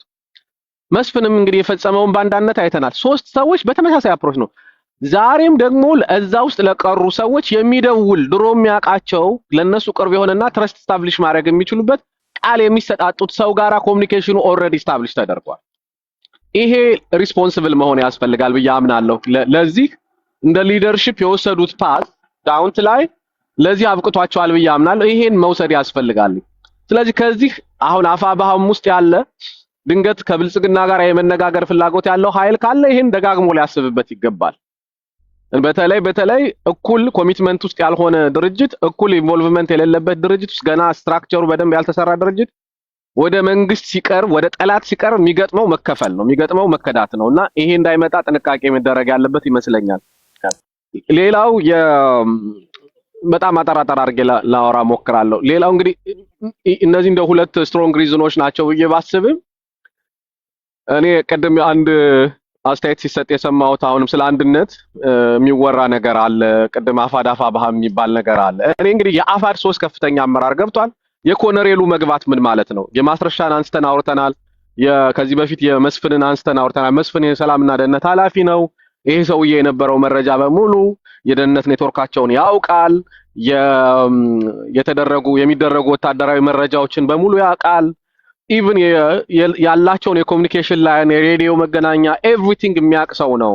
ኖርማሊ ሙያውም ከኢንሳ ጋር የተያያዘ ስለሆነ አፋድ አሁን ይሄን እነዚህን ኔትወርኮቹን በሙሉ እንደገና መቀየር አለበት። እንኳን አፋብኃ ውስጥ ከዚህ ሰው ጋር ግንኙነት የነበራቸው ሰዎች ካሉ እነዚህን ጥንቃቄዎች ያርጉ ብለናል። ዛሬም የገቡት ብዙም ኢንፍሉዌንስ ባይኖራቸው የጦር ኃይል አዛዡ ናቸው። ሜሴጁ ምን ማለት ነው ካልን ለኛ ለአማራዎች ትግሉ ይቀጥላል። 10 ሰውም ቢቀር ትግሉ ይቀጥላል። አማራ እስከተገደለና አማራ ህልው እስካልሆነ ድረስ የሚታገሉ የቁርጥ ቀን ልጆች እንዳሉ እናውቃለን። ነገር ግን ከውጭ ሆኖ ትግሉን ለማያውቅ ሰው የኮሎኔሉ መግባት ዘ ቢግ ዲል። ይሄ የሚካድ አይደለም። ይሄን ሪቨርስ ማድረግ የምንችለው በፕሮፓጋንዳ ብቻ ነው ብዬ አላምንም። መሬት ላይ መኖራችንን የሚያሳዩ ጠንካራ ኦፕሬሽኖች ወንድሞቻችን ሰርተው ብልጽግናን ፕሮፓጋንዳውን ይቀለብሱበታል ብዬ አምናለሁኝ። ነገር ግን ራሱ ዊዝን አፋድ ወይም ዊዝን ፋኖ ስትራግል ኮሎኔሉ ሊያውቋቸው የሚችሉ ጥቂት ሰው የሚያውቃቸው መረጃዎች ሊኖሩ የሚችል ስለሆነ በተለይ እነዚህ ስታሽ ሎኬሽን የሚባሉ ድብቅ ቦታዎች እስረኛ የሚቀመጥባቸው ፋኖ እንደ ካምፕ የሚጠቀምባቸው ቦታዎችን ጥንቃቄ ማድረግ ያስፈልጋልኝ። በተቻለ አቅም ሊያጋሩ ስለሚችሉ ማለት የሚያውቋቸው ነገር ይኖራሉ። የትጥቅ ቁጥር የሰራዊት ቁጥር ምናምን ኦልሬዲ ተበልተናል፣ እሱ ገብቷል። ይሄ ኪሳራ ነው። በነገራችን ላይ ለትግላችን ይሄ ኪሳራ ነው። ማን ምን ትጥቅ አለው፣ ምን ቁጥር አለው፣ የት አካባቢ ይንቀሳቀሳል ምናምን በደንብ ኢንፎርሜሽን ሊኖራቸው ይችላል። የገቡት እነ መስፍን እነ ማስረሻም ይሄ ይኖራቸዋል። አሁንም ጥንቃቄ ይደረግ። አሁንም ለተጨማሪ የድሮን ጥቃት ለተጨማሪ በምድር የሚደረግ ጥቃት ስለሚያጋልጥ የሚታወቁ ኖውን ፖይንትስ እንደ ነፃ ቀጠና የተያዙ ወይም እንደ ድብቅ ቦታ የተያዙ ስቶር የሆኑ ምናምን ቦታዎች አሁን ለውጥ ማድረጊያ ጊዜ ይመስለኛል ቴክኒካሊ እና ይሄን እንደ አፋድ ወይም አፋባ ውስጥም እንዲህ አይነት ኖሌጅ ሰውዬው ይኖራቸዋል ብሎ የሚታሰብ ከሆነ እንደ ጥንቃቄ ሊወሰድ ይገባል። ከሳቸው ጋር የነበረ ኮሚኒኬሽን የነበረው ላይን በሙሉ እንደገና ራሱን ማየት አለበት ብዬ አምናለሁኝ። ሌላው የአፋድ አፋባ አንድነት ላይ ሲወራ ሰምቻለሁ። እዚህ እንትን ላይ እኔ ዛሬም በአፋድ ላይ ተስፋ አልቆረጥንም ወይ? በቃ አሁን አንድነት ተመስርቶ ቢሆን ኮሎኔሉም ማስረሻም መስፍንም የአንድነቱ አካል ነበሩ። ሊደርስ የሚችለውን ጉዳት እያየን ነው። የአፋድ ከፍተኛ 3 አመራሮች ገብተዋል። ይሄ እኮ ሀቅ ነው። ገና ሊገቡ የሚችሉ አሉ። ለምን ኮሚኒኬሽን ላይ ነው ኦልሬዲ ስታብሊሽ ተደርጓል። ከአፋብኃም እንግዲህ እስካሁን አላየንም ከፍተኛ አመራር ሲገባ፣ ግን ሊገባ የሚችል ካለ እናያለን እሱንም እና እኔ አሁንም አፋድ የሚባለውን ድርጅት ስቲል ትረስት እየተደረገ ነው ወይ? በአንድነት ስም ትግላችንን አደጋ ውስጥ እየከተተ ነው አይደለም ወይ? አንድ ከፍተኛ ወታደራዊ አመራር ገቡ ማለት የጦር ኃይል አዛዥ ገቡ ማለት እኮ ኢትስ ሚንስ አ ላት። እኛ ለምንድን ነው የአፋድን ኪሳራ ትግላችን በአፋብኃ በኩል እንዲያካክስ የምናደርገው? እስከ መቼ ነው ይሄን ዲፌንድ እያደረግን ምንቀጥል? ኮንትሮልድ ኦፖዚሽን ነው፣ ለብልጽግና የሚሰራ ድርጅት ነው። ከዚህ በላይ ምን ማስረጃ ማምጣት እንችላለን? 3 ከፍተኛ አመራር አሳልፎ ከሰጠ ለዛውም የስራ አስፈጻሚ ኮሚቴዎቹን ስራ አስፈጻሚ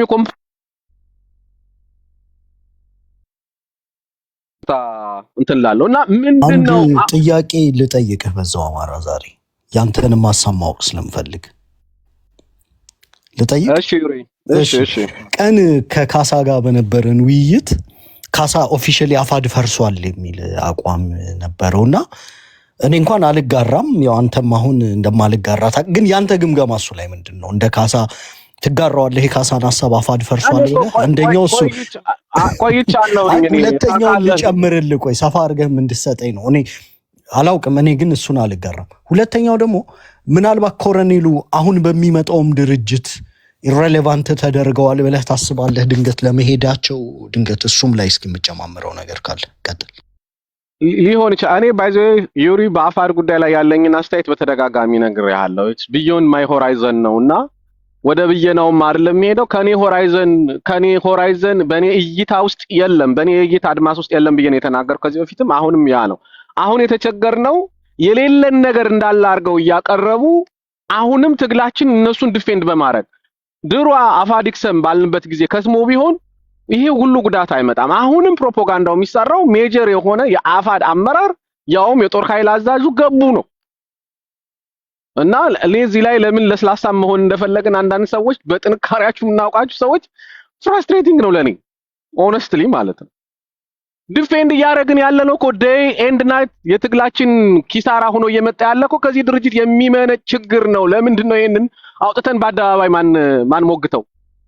መቼ ነው እዛ ዳውንት የተደረገው ድርድር ቃለ ጉባኤው ይፋ የሚደረግልን? 8 በላይ ግንኙነቶች እንዳሉን ያውቃሉ። ለምንድን ነው እኔ ባይዘ ስቃወም ዝም ብዬ አይደለም፣ ባክግራውንድ ኢንፎርሜሽን ተነስቼ ነው። ኮምፕሮማይዝ አድርጓል ስል ኮንትሮልድ ኦፖዚሽን ነው ስል ዝም ብዬ አልነበረም። እንዲህ አይነት ነገሮች እንደሚመጡ እናቅ ነበረ። ዲስክሎዝ ያርግ፣ አካውንተብል ይሁን፣ ይውጣ መረጃው፣ ቃለ ጉባኤያቸውን ያውጡት። በቃ ሁማኒቴሪያን ከነበረ በነገራችን ላይ አሁን 3-0 ነን። አፍሪካ ህብረት ያነሳው ትችት ያነሳው ግምገማ ወይም የወሰደው አቋም ሪትራክት አልተደረገም ብለናል ከዚህ በፊት። በየቀኑ ፕሩፍ እየተደረገ ነው። ይሄንን መከላከል የምንችል በኮምፕሊት ትራንስፓረንሲ ነው። አፋር ትራንስፓረንት ይሁን። ምንድነው የተነጋገረው? ቃለ ጉባኤውን ይፋ ያርጉት ወይ አንድ የእንግሊዝኛ ሚዲያ ላይ ወጣው እኛ ምናምን ብለው ራሳቸው ትግሉን አፍሪካ ህብረትን ኮርነር አድርገው ሪትራክት አስደርጉ። በአማርኛ ወጥተህ አልተደራደርኩም አፍሪካ ህብረት ዋሾ ኢጋድ ዋሾ ብትል ከሆነ ማንን ነው የምታታልለው? ይውጣ ቃለ ጉባኤ ይውጣ። ምን ነበር ተርምስ ኤንድ ሪፈረንስ? እነዚህ ሰዎች አብይ አህመድ የያዘባቸው ነገር ሊኖር ይችላል። ዴይ ኤንድ ናይት አንዳንድ ሰው እየተገነጠለ የሚገባው ምንድነው?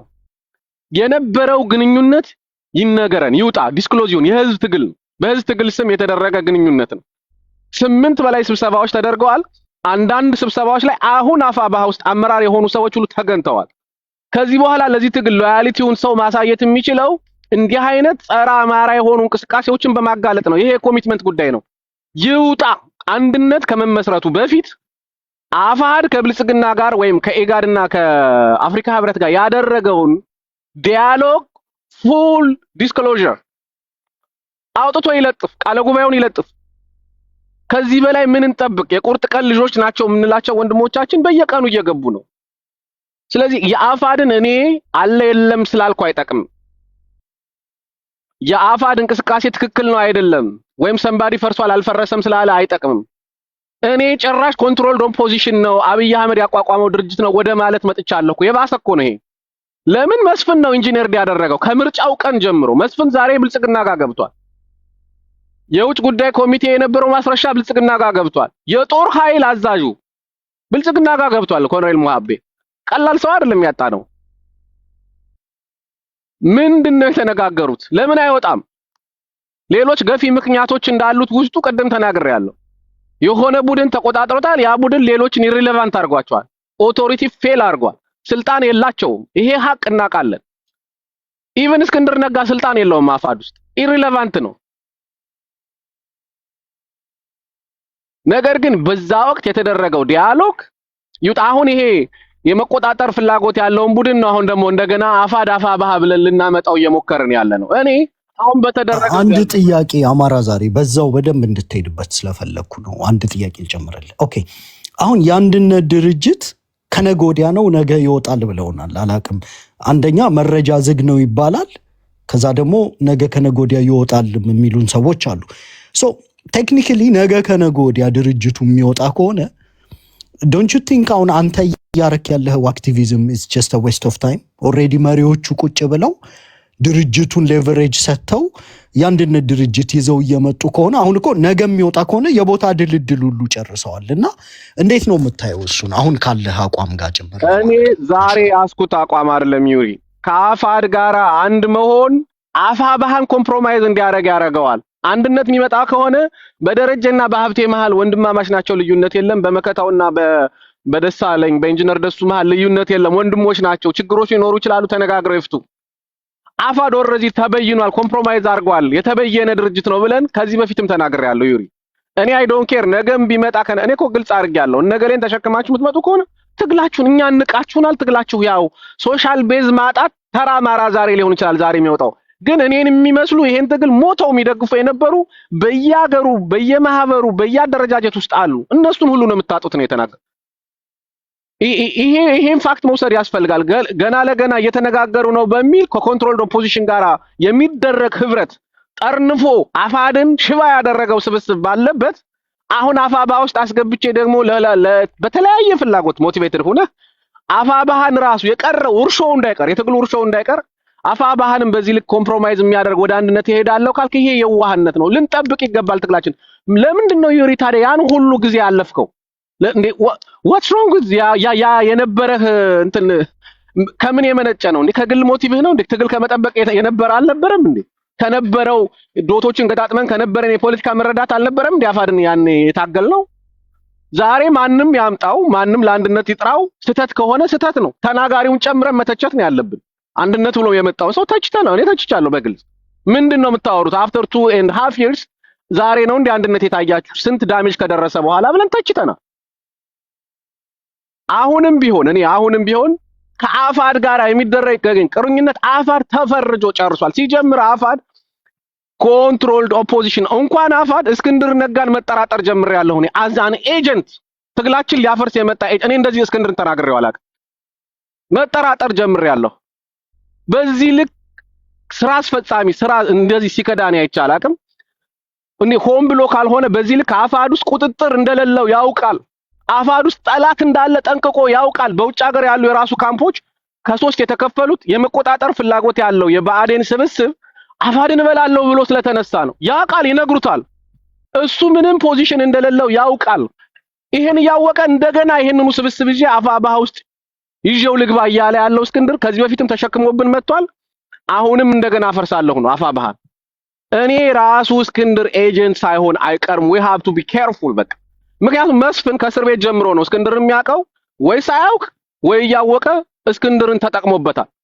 አፋድ ኮንትሮል ዶ ፖዚሽን ነው። የአማራን ትግል ፎልስ ሪፕሊካ ድርጅት በመፍጠር ተመጣጣኝ ወይም ተገዳዳሪ ድርጅት በመፍጠር ናሬሽንን መልሶ ሪትራይቭ እያደረጉ መልሶ ደግሞ ያን እንትን የመቀየር በራስ የፖለቲካል ዲስኮርስ ለብልጽግና በሚመች መልኩ ሲቀይር የነበረ ነው። እኛ አማራ ነው መዳን ያለበት እናለን፣ እነሱ ሌላ አጀንዳ ይጨምሩበታል።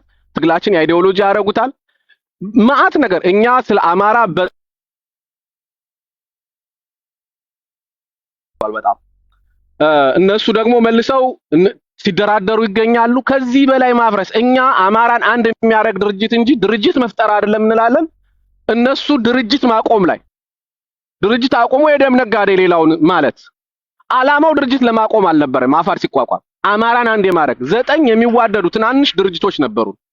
እነሱ አፋድን ካቋቋሙ በኋላ 9ኙ ከሁለት ተከፍለው በጠላትነት ገጠሙት፣ ደም ተቃቡ። ከዚህ በላይ ዳሜጅ ምን እንዲመጣ ነው የተፈለገ? ዛሬ ደግሞ 3 ከፍተኛ አመራሮችን አሳልፎ ከሰጠ በኋላ ከተበየነ ከተፈረጀ በኋላ ተደራዳሪ ነው ተብሎ ኮምፕሮማይዝድ ሆኗል። አማሮች ከፍተኛ አሁን ለአሜሪካኖቹ የአፋድ ወታደራዊ አዛዥ፣ የአፋድ ደህንነት አዛዥ፣ የአፋድ የውጭ ጉዳይ ገብቷል። አፋድ የሚባለው ድርጅት ከሀፍ በላይ ወይም ሀፉ የሚሆነው ድርጅት ከመንግስት ጋር እየሰራ ነው ገብቷል።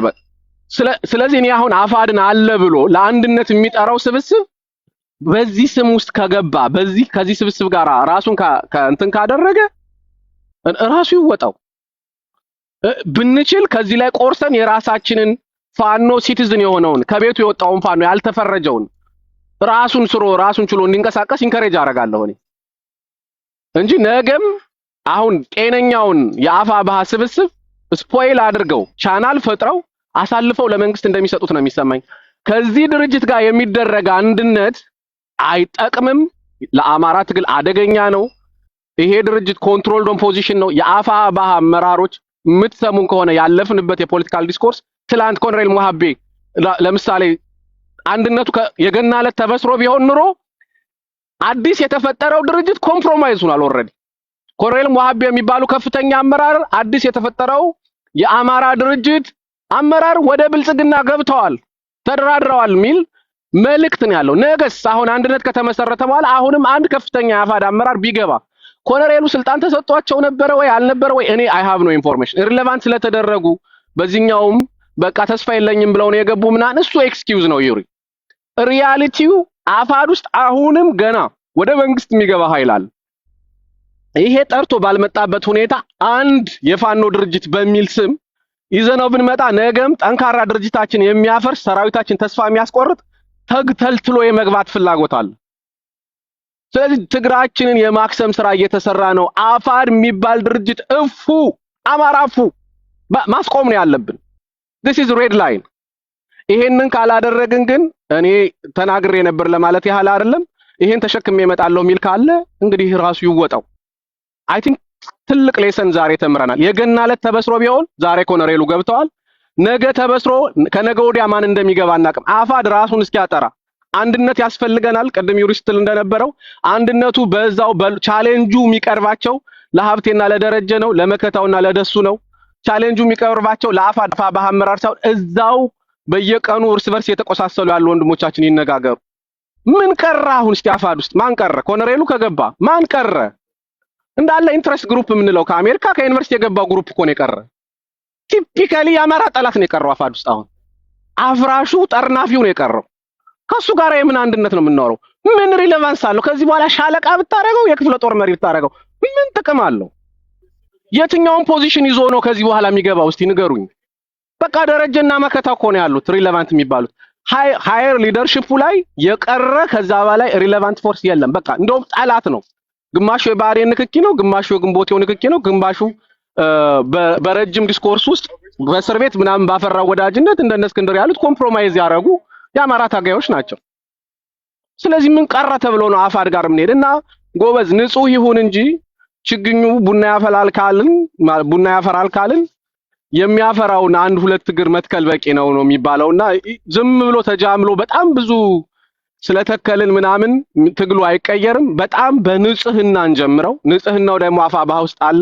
እሱ ልክ ሃይራርኪ እንዲያመጣ ችግሮች አሉበት፣ ችግሮቹ እንዲያስተካክል በተለይ በዚህ በምዕራብ ቀጠናው አሁን በጎጃምና በጎንደር አንዳንድ ችግሮች እያየን ነው። እነዚህ ችግሮች ከሰፉ ነገም ተመሳሳይ ዲስኮርስ እንዳይወስድ አፋድ ውስጥ እንደገባው እነሱ ተስተካክለው ቀጥ ብለው የሚመጡበትን እንትን ኢንቫይሮንመንት ኢንካሬጅ እናድርግ እንጂ አሁንም እኔ መሬት ላይ የምትሰሙን ወንድሞቻችን ካላችሁ አፋድ ውስጥ የቀረው ዋነኛው የአማራ ጠላት ነው። ከዚህ በኋላ የቀረው ስብስ እስካሁን የገቡት ናይቮቹ፣ የዋሆቹ፣ ሞኞቹ ነው የገቡት። ሴረኞቹ፣ ጠምዛዦቹ፣ ተቆጣጣሪዎቹ፣ ትግል አፍራሾቹ አፋድ ውስጥ አሉ። እነሱ በዚህ በውጭ ሀገር እርስ በርስ ተጣልተዋል።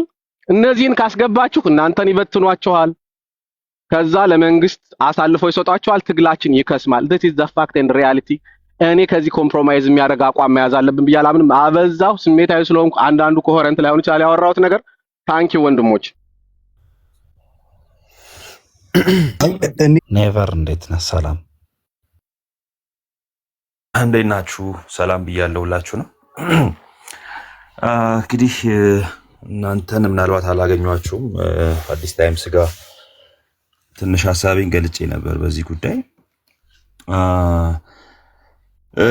አጠቃላይ ያው ሀሳቤ ልድገመውና ይሄ ተከታታይ ኔቨር እንትኑን ልንገርክ እየተወያየንበት ያለውን በዛ ላይ ተንተርስ ሀሳብ ለመስጠት እንዲያመችህ ሌላም እንትን ማለት የምትናገረው የምፈልገው ንግግር ካለ መቀጠል ትችላለህ። በዛው እኔ ልንገርክና አንደኛ አሁን በዛሬው እጅ በመስጠት ዙሪያ፣ ሁለተኛው ደግሞ ከህወሓት ጋር የሚሰሩ ኃይሎች ስላሉ ነው እጅ ሰጠ ነው የሚል እጅ ሰጠ የሚል የስም ማጥፋት የተለያየ ነገሮች በነዘዛ ዙሪያ፣ ሌላኛው ደግሞ ለከጂ አሞጋሽ ሆነው የመጡ ኃይሎች በነዘዛ ዙሪያ ላይ ጠቅለል አድርገህ ሀሳብ መስጠት ትችላለህ። ኦኬ እሺ፣ ቴንኪው አመሰግናለሁ። እኔ በዚህ በኩል የራሴን ዲስክሌመር ለጥፍ ያለው በየትኛውም መልኩ ማንም ማለት ነው በዚህ ትግል ላይ አምኖበት የገባ በኋላ ላይ በተለያየ ምክንያት ማለት አልታገሉም ብለን ሙሉ በሙሉ ዜሮ ማድረግ አንችልም። ከመጀመሪያ ጀምሮ ብልጽግና ሆነው ተልኮ ተቀብለው ነው ምናምን የሚለውን ነገር እንደየሰዎቹ ሊለያይ ይችላል። እኔ እንደዛ ናቸው ብዬ አላስብም ኮሎኔልን። ነገር ግን ማንኛውም ሰው 11ኛው ሰዓት ላይ የገባ ያለቀ ሰዓትም ገባ መቼም ገባ ለኔ እኩል ቫልዩ ነው። ለነጸዳሉ የሰጠነውን ስም ነው ለኮሎኔል ብሰጠው ምንም እዚህ ላይ ምንም ሄስቴሽን የለም። ቢኮዝ በሃይማኖትም ብንሄድ በጽድቅ ስራ ሲራመድ የኖረ ሰው መጨረሻ ራሱን ካጠፋ እግዚአብሔር ይቅር አይለውም። በመጨረሻ ሰዓት ከክርስቶስ ከሌላውን ሁሉ ቀድሞ ገነት የገባው ወንበዴው ሰውዬ ነው። መጨረሻ ላይ ደግሞ የድልን አክሊል የሚቀዳጀው ትግልን የጨረሰ እንጂ ጀምሮ የቆየ የከረመ ምናምን በሚል አይደለም። እዚህ ላይ መሳሳት የለብንም። የመጨረሻዋን ክሯን የበጠሰ ነው ሜዳሊያ የሚያገኘው እንጂ ሙሉ ዙር ሲዞር የከረመው አይደለም። ስለዚህ በዚህም በኩል ምንም አይነት ኤክስኪውዝ የለኝም እኔ ማንም ቢሆን ማለት ነው።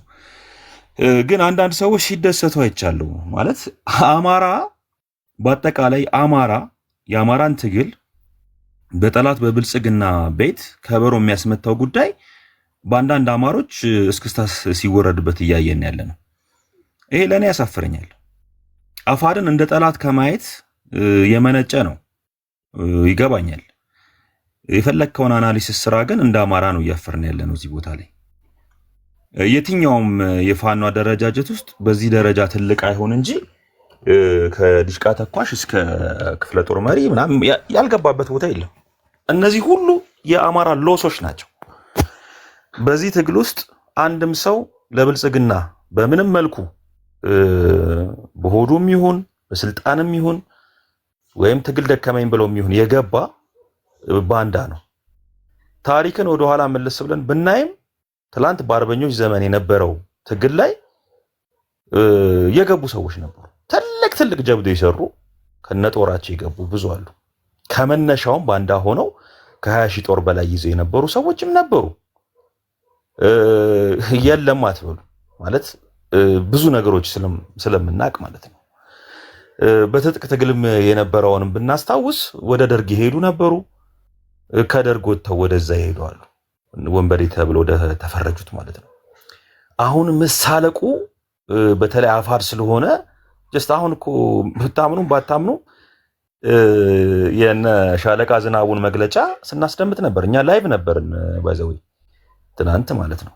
ስናስደምጥ የነበረው በሰዓታት ልዩነት ውስጥ የፋኖ አንድነት ሊበሰር ነበር እና ይሄ ባለመሆኑ እንደውም ሴፍ ሆነናል። ግን ነገም የፋኖ አንድነት ከተበሰረ በኋላ አንዳንድ የምትስቁ ሰዎች የሚያሳፍር ነገር ቢፈጠር እንደ አማራ ማቀርቀራችን ነገ እናንተ ለሚገቡ ሰዎች ተቆርቋሪ ሆናችሁ ስመጡ ደግሞ የሚያስተዛዘበን ነገር እንዳይፈጠር ነው ብለው። ለምን ይሄ ትግል ገና አላለቀም። አማራ በአማራ ላይ በመሳቅ እና አንዱን በማዋረድ ዛሬ 3 ዓመት ያለፍነውን ነገር ደግመን መምጣታችን ትግሉ ላይ ይጠቅማል ብለን የምናስብ ከሆነ በጣም ተሸውደናል። እኔ የፋኖ መሪዎች ነገ መሪዎች ብዬ ልቀበላቸው ነው። እዚህ ውስጥ ከአፋድ ጀምሮ ሌሎችም የፋኖ አመራሮች ይገባሉ። እዚህ ውስጥ እንደ መሪ አልቀበለውም ልትል ነው? እኔ እንደ አማራ ዛሬ በጥላቻ የታወረ አይቼ አላቅም። በዚህ ልክ ማለት ነው። የቀሩት አሁን ጠላት ኔቨር ሊፈርጅ ሞክሯል። ስለሌለ እዚህ ግን ሐሳቡ ሞግት ኖ እንዴ እንደዛ ብሎ ተናግሮ ማንም የተቃወመው የለም እኮ። አፋር ውስጥ የቀረው ጠላት ብቻ ነው ብሏል እኮ። ይህንን መናገሬ የተናገረው ግለሰብ እሱ ነው፣ ሌላ ሰው አይደለም። እዚህ ቦታ ላይ የተናገረው የሰማሁትን ነው። ሌሎችም ተናግረውት ሊሆን ይችላል። አሮን ነው እንግዲህ። እኔ ኬዝ ግን ማለት ነው ቆፍጠን ብለን የአማራን ትግል በተቻለን አቅም በትኩረት የምናይበት ሁኔታ ነው መፈጠር ያለበት። ወደ 20 ደቂቃ የሚጠጋ እስክንድር ነጋ አስተያየቱን ሰጥቷል በዚህ ጉዳይ ላይ።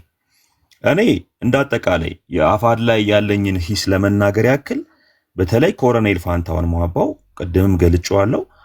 እነ ኢያሱ አበራን በሚመለከት እንደውም እኔ የለጠፍኩት አንድ ዜናም አለ ኦፊሻሊ የተነገረ ማለት ነው። አደጋ ፈጥረውበት ኮሎኔል ላይ ማለት ነው አደጋ ፈጥረውበት ወደ አገዛዙ ሊሄዱ ነበረ። በኋላ ራሳቸውንና የተወሰነ ገንዘብ በጥሬ የነበረን ገንዘብ ወደ 1 ሚሊዮን ከምናምን የሚሆን ገንዘብ ይዘው ገቡ ተባለ 5 ሰዎች። ዜናው ግን ኮሎኔሉ ሲናገር ምንድነው ብሎ የተናገረው? እኔን እንደውም ሊያጠፉኝ ነበር፣ ሊገሉኝ ነበረ፣ ያንን ተልዕኮ ወስደው ከሱ ሞት አምልጫለሁ አይነት ነገር ብሎ ስለተናገረ የዜናውም ሲሰራ ሌላውም ነገር ሲነገር የነበረው በዛ ልክ ነው። በኋላ ግን ሲደረስ ወደ እውነታው ሲደረስ ምንድነው የተባለው? እነኚህ ሰዎች ሊከዱ እንደሚችሉ ኢንፎርሜሽን ተሰጥቶት እንዲይዛቸው ተነግሮት እነዚህን ሰዎች እንዲያመልጡ እድል የከፈተላቸው ራሱ ነበር፣ እነ ኢያሱን ማለት ነው እና 5 አመራሮች ከኢያሱ ጭምር። ስለዚህ በዚህ ጉዳይ ላይ ግምገማ ነበር። አሁን ተገፍቶ ነው ከስልጣን ድልድል ውጪ ስለተደረገ ነው የሚባለው ውሃ የማያነሳ ጉዳይ ነው። እስክንድርም ነጭ ክህደት ነው ብሎ ገልጾታል። በቃ በምንም መልኩ ማይድን በሽታ እንዳለባቸው በትግሉም ብዙ ዓመት እንደደከሙ በእስር ቤትም ብዙ እንደተጎሳቆሉ ከእስር ቤት ከወጡም በኋላ ደግሞ እንደገና በዚሁ በሰኔ 15 ጉዳይ ተጠርጥረው ታስረው እንደነበር ሁላችንም የምናውቀው ጉዳይ ነው። በዋጋ በመክፈል ጉዳይ ክሬዲታቸውን ልናሳጣ አንችልም። ከዚህ በፊት የነበሩ ግን ቅድም እንደተናገርኩት ማሰሪያው ላይ ካላማረ መጨረሻው ነገር ካላማረ ምንም ታሪክ ሊያምር አይችልም በምንም መልኩ ማለት ነው። ሁለተኛ እንደ ምርጫ የተወሰደው ገዳያችን ጨፍጫፊያችንና አሳዳጃችን ብልጽግና መሆኑ ደግሞ ሌላው አንዱ ፌለሪቲ በትግሉ ላይ የምርጫ ጉዳይ ይሄ የተወሰደው በጣም አሳዛኙ ወደ ብልጽግና መሆኑ ነው። በጌታቸው ረዳ ያየነው ውርደት ለነሱ እንደውም እሱ ከፍ ያለም ስልጣን ቦታም ተሰጥቶት ነው በአደባባይ እየተሰደበ የተቀመጠው። እነኚህ ሰዎች የአማራን ትግል ሸጠው ነገ በአማራ ክልል በኩል ምርጫ ላካሄድ ነው የሚለው ብልጽግና ሽር ጉድ የሚልበትን መድረክ ለማመቻቸት እነሱም ምናልባት ነገ ፓርቲ ይዘው ደግሞ ምናልባት አፋድ የሚባል ፓርቲ በምርጫ ቦርድ ተመስግቦ ማስረሻ ለምርጫ የሚቀርቡበት ሁኔታም ሊያመቻቹ ይችላሉ። ምክንያቱም ትግሉን የመግደል ፍላጎት ስለሆነ ነገ አፋድም አፋባህም ሳይሆን አዲስ ድርጅት ስለሚመጣ ከፈለገ ይጠቀምበት ስሙ። ግን እኔ እንደ አማራ መመክረው ከምንወዳቸው መሪዎች ወይም ደግሞ ከምንወዳቸው እዞች ትልልቅ አመራሮች ዛሬ ላይ አልሄዱምና ይክ የጠላት ያክል ደስታ የሚገልጹ ሰዎች ከዚህ ነገር ብትቆጠቡ ጥሩ ነው። ምክንያቱም እኔ የተለየ ስሜት የለኝም አፋር ስለተባለ የደገፍኩት ስላለ ድርጅት ስለሆነ እንጂ አፍተሮል የአማራ ትግል ደጋፊ ነን እኛ።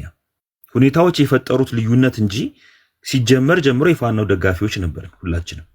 በሂደት ውስጥ የተፈጠሩ ጉዳዮች ግን አፋድ በኋላም ደግሞ ዘግይቶ አፋባህ የሚባል ድርጅት እንዲመጣ ምክንያት ሆኗል። ይሄ የትግሉ ሂደት ያመጣው እንጂ እኛ ስንነሳ ጀምሮ አፋድን ይዘን አልተነሳንም። አፋድ የመጣው በኋላ ነው። የፋኖ ትግልና ፋኖ የአማራ ትግል የአማራ የህልውና ትግል መኖሩን ግን አምናለሁ። ሌላው እንደ ስጋት ግን አንዳንዶች የሚያነሱትን ነገር እጋራቸዋለሁ።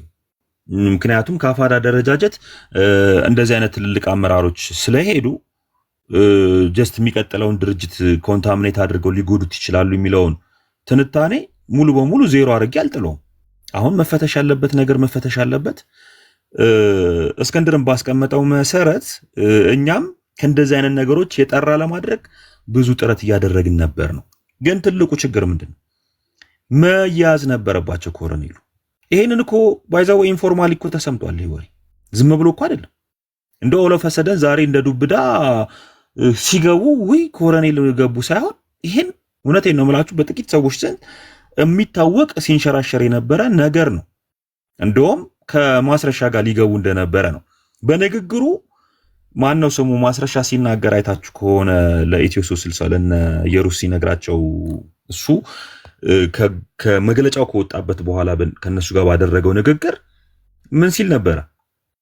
አይ ኮሎኔል እየተከራከረ ነው በዚህ ጉዳይ፣ ትልቁ ችግራችን ከህወሓት ጋር እንሰራለን ስላሉ ነው የሚል ዲስክሌመርን ያስቀመጠው። እንግዲህ ከሁለት ገዳይ ከድሮ ገዳይህና አሁን ካለው ደግሞ አክቲቭ ገዳይ የትኛውን ትመርጣለህ የሚል እንኳን ቾይስ ቢሰጥ አይ አሁን እየጨፈጨፈን ያለው ብልጽግና ይሻላል ብሎ የመረጠው ማስረሻ ወይም እሱን ተከትሎ የሚሄድ ሌላ በዚህ ትግል ውስጥ ምንድነው እሱ ሊያስተምር የፈለገው? የአፋር ሰራዊት ወይም የአፋባህ ሰራዊት ከዚህ በኋላ ተነስታችሁ ብልጽግና ግቡ፣ ከዛ የዚህ ዘረኛ ስርዓት በሙሉ በአፍሪካ ቀንድ ላይ ኦሮሚያ የሚባል ሀገር መፍጠር ከሚፈልግ ወሎን ሙሉ በሙሉ ሊነጥቅ ከሚፈልግ ሰሜን ኦሮሚያ ብሎ ሊሰይም ከሚያስብ ኃይል ጋር አብሬ መስራት ያዋጣኛል ማለት በዚህ ህዝብ ላይ መቀለድ ነው ለኔ። የህወሓት ፍላጎት እኮ ምናልባት አገር መሆን ቢፈልግ እንኳን በኃይልም ይሁን በምንም የሚፈልገው ወልቃይትን ይዞ መሄድ ነው። ይሄኛው እኮ ፍላጎቱ ማብቂያ የለውም። አክሱምን የሰራሁት እኔ ነኝ ብሎ አዲስ ታሪክ ጸሐፊ የውሸት የሚያጽፍ ድርሰት የሚያጽፍ ቡድን ነገ እኮ ከወሎም አልፎ እስከ ኤርትራ ባሬንቱ ማለት እኮ ኦሮምኛ ነው ብሏል።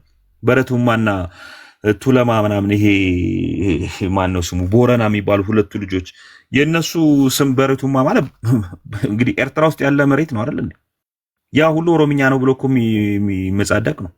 እስከ ግብጽ ፒራሚድ እኛ ነን የሰራ ነው የሚል ማግበስበስ የማይጠረቃ ቡድን ነው የገጠመን። ብልጽግና እንዴት ነው ተመራጭ የሚሆነው?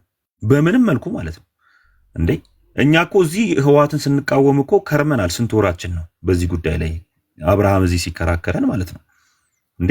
የፈለገ ቢሆን ህወሓት ዲስከሽን ውስጥ ገብቶ አይ እነሱ ህወሓት ስለመረጡ ነው የሚባለው ነገር ኮምፕሊትሊ አንደኛ የመረጠም የለም በዚህ ጉዳይ ላይ። ከዚህ በፊት ግንኙነት ሊያደርጉ ይችላሉ ከየትኛውም ኃይል ጋር። አንተ ፖለቲካ የምታወራ ከሆነ ታወራለህ። ይህ በዓለም ፖለቲካ ውስጥም ያለ ነው። ፖለቲካ ማለት ቁማር መሆኑ መረሳት የለበትም። ስትቆምር ግን መጨረሻ ድረስ አብሬ እሰራለሁ ብለህ አይደለም። ይኸው እኮ በዙሪያችን ያለውን ነገር እኮ መመልከት ነው። በአፍሪካ ቀንድ ተቀያያሪ ፖለቲካ በየቀኑ አንዱ ከአንዱ ጋር አሊያንስ እየፈጠረ እየሆነ ያለው ነገር ብዙ ነው። ስለዚህ የአማራ ፖለቲከኞችና የትጥቅ ትግል ታጋዮች በተለያየ መልኩ ንግግር አያደርጉም ብሎ መመጻደቅ የማይመስል ነገር ነው። ግን አብረው ይሰራሉ፣ ኮዛቸው አንድ ነው ማለት አንችልም። ስለዚህ ከዚህ አንጻር የተወሰደ ነው ለሚለው መከራከሪያው ምንም ውሃ የሚያነሳ አይደለም በዚህ ደረጃ ማለት ነው። ስለዚህ ከህወሓት ጋር አልሰራም እንሰራለን ስላሉ ሌሎቹ እኔ ከህወሓት ጋር አልሰራም ብዬ ነው ወደ ብልጽግና ሄድኩት ቢሉ አሳማኝ አይደለም። እና ለመጠቅለል ያክል ባጭሩ ኮሎኔል ፋንታሁንም ሆኑ በተዋረድ እስከታችኛው የተራ ፋኖ ጭምር ለብልጽግና ሄዶ የሚያድር በሙሉ የትግሉ ካጂ ነው ብዬ ነው የምወስደው። ክህደት ነው፣ ሙሉ በሙሉ ክህደዋል ነው ብዬ የምወስደው። ከዛ በተረፈ ዛሬ በየቀኑም ከብልጽግና እኮ እየገባ ያለውንም እኮ ማሰብ ያስፈልጋል እኮ። ኤቭሪዴይ እኮ የሚገቡ አሉ ከአመራር ጭምር። ወዴት? ወደ ፋኖ ነው ከነ መሳሪያቸው ከነ ትጥቃቸው ከሚኒሻ ጀምሮ እስከ ብልጽግና ያሰማራ የመከላከያ ሰራዊት እየተደዋወለ የሚገባውና የሚፈርሰውም ሊነገር ይገባል። እኛ ካውንተር ፕሮፓጋንዳችን ሊሆን የሚገባው የነዛን ፎቶ ወደ ፋኖ የገቡትን የተማረኩትን ኤቭሪዴይ ዋጋ እየከፈለ ድል የሚያደርገውን የፋኖ ድል አጉልተን ማምጣት ነው ያለብን። ይህን ፕሮፓጋንዳ ግን ብንሰራ የምናዳክመው የራሳችንን ነው። የራሳችንን የፋኖ ኃይል ነው እያዳከምን የምንሄደው። ይሄ ያዋጣናል። ትላንትና በተዘራው ጥላቻ መሰረት እስክንድርና የእስክንድር ኃይል ተመታልን ብሎ የሚያጨበጭብ አማራ በራሱ ላይ ነው የራሱን ቤት እያነደደ እየቀለደ ነው ያለው ብዬ ነው የምወስደው። ከዛ በተረፈ እስክንድርም ሆነ ሌሎች የአፋድ መሪዎች በዚህ ትግል ላይ ሁሉም የራሱን እንትን ፈትሾ መገምገም ይችላሉ። ከዛ በተረፈ ግን ይሄ ሃስቲ ጀነራላይዜሽን እና ትላንትና የነበሩትን የተገጣጠሙ ቪዲዮዎች እያነሱ ትላንት የዛሬ 3 ዓመት ፕሮፓጋንዳ የተሰራባቸውና እኛ ዱቄት ያደረግናቸውን በሙሉ ውሸቶች እየደረደሩ ዛሬ ማላዘን አይጠቅምም። ሌላ አንድ የተነሳ ነገር አለ ከዶላር አንጻር ማለት ነው። እኛ ትላንትና ነው ቤት ከፍተን የነበረው በዚህ ጉዳይ ላይ እስክንድር ነፃ ሰው መሆኑን የራሱን ድምፅ አምጥተን ለዛውም ኦፊሻሊ ያልወጣ ድምፅ ማለት ነው አምጥተን ለዚህ ባለቤት የሆኑ ገንዘቡን ይዘው እስክንድርንም ጭምር የካዱት ወደ $1 ሚሊዮን ይዘው እስክንድርንም አልታዘዝ ብለው ከድርጅቱም የውጪ ኮሚቴነት ራሳቸውን አግልለው ድርጅት የመሰረቱ ሰዎች እንጂ እስክንድር በዚህ ጉዳይ እንደማይጠየቅ ወደ 7 ሰዓት በላይ የሚሆን ፕሮግራም ሰርተንበታል። እሱም ከዚህ ጉዳይ ላይ ነፃ ነው። ብርም ዶላርም በፊት በተለይ $1 ሚሊዮን በላይ የተሰበሰበበት ጉዳይ እስክንድርን አይመለከተው። የሚመለከታቸው ሰዎች ዛሬም ያንን ገንዘብ ይዘው ትክሉን መከዳታቸውን እስክንድርንም ጭምር መከዳታቸውን የራሳቸውን የውጭ አደረጃጀት መስርተው አፋድንም ጭምር ክደውት እንደነበረ በአስተማማኝ መልኩ እኛ ከነሱ ጋር ስንታገልም እንደኖርን ግንዛቤ ውስጥ ሊገባ ይገባል። ይሄን መሬት ያሉ ሰዎች በደንብ አሳምረው ያውቁታል። ግልጽ ነው። ሄኖክ ምንም አያስቅም። ትላንትና ምናልባት ኖረህ ቢሆን ኖሮ ከኛ ጋር ሁሉንም ነገር ትረዳው ነበር። ከዚህ ላይ ደግሞ ከ4 ወር በላይ እነዚህ ሰዎች ታግለናቸዋል። ገና ድርጅት ሳይመሰርቱ ከአፋድ ወጥተናል ያሉ ጊዜ ጀምሮ ማለት ነው። እነዚህ ሰዎች እጅ ነው ብሩ ያለው። እስክንድር ከዚህ ጉዳይ ላይ ከደሙ ንጹህ ነው፣ ከብሩም ነፃ ሰው ነው በማለት ሐሳቤ እንደመድማለሁ። ባጭሩ ግን ይሄን ጉዳይ ይዘን ማጓጓሩ የአማራን ትግል ነው። አንድ ጥያቄ ልጠይቅህ። እንዴት ነው እስክንድር ከደሙ ንጹህ ሊሆን የሚችለው?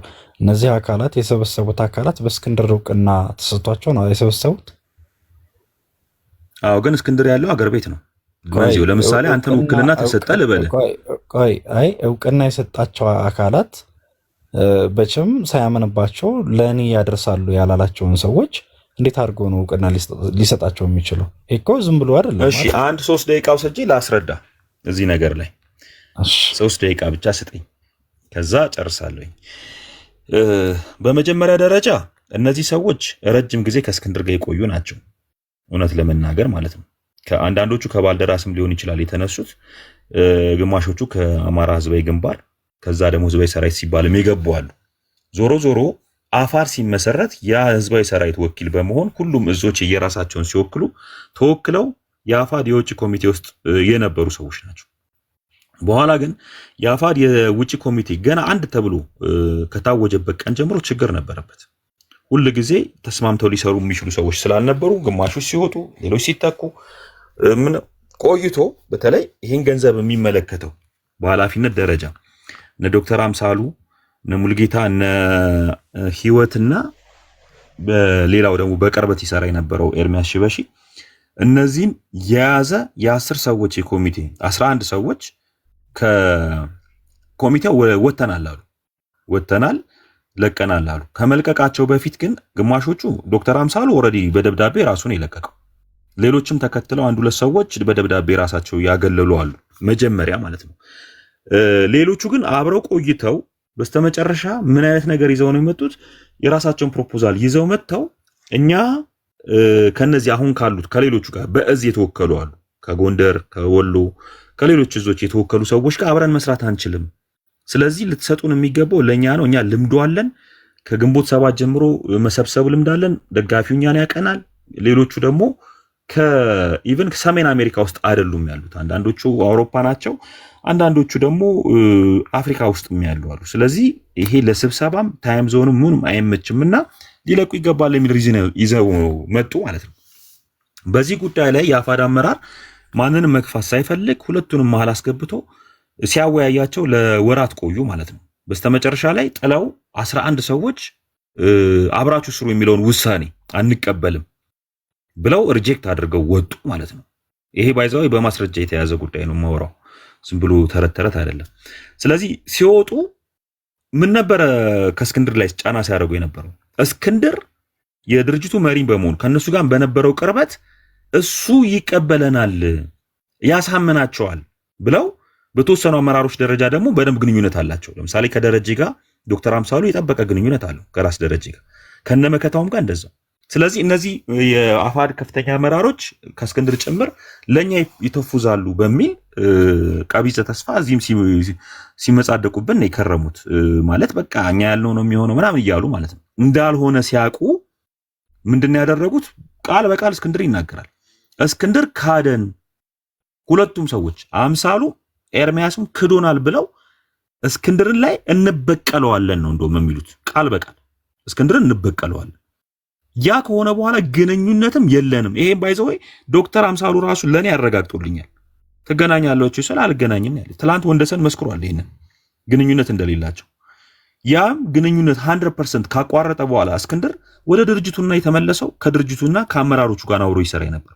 ስለዚህ አምኗቸውም ቢሆን አብረውም የነበሩ ቢሆኑ በስተመጨረሻ ግን በልዩነት እነሱ የሚፈልጉት ነገር ስላልተሳካ ጥለውት እስክንድርን አንደኛ ብሩንም መያዣን ያደረጉት ይላል እስክንድር፣ ገንዘቡንም መያዣ ያደረጉት፣ መደራደሪያ ያደረጉት፣ ገንዘቡን ሊሰጡም አልቻሉ።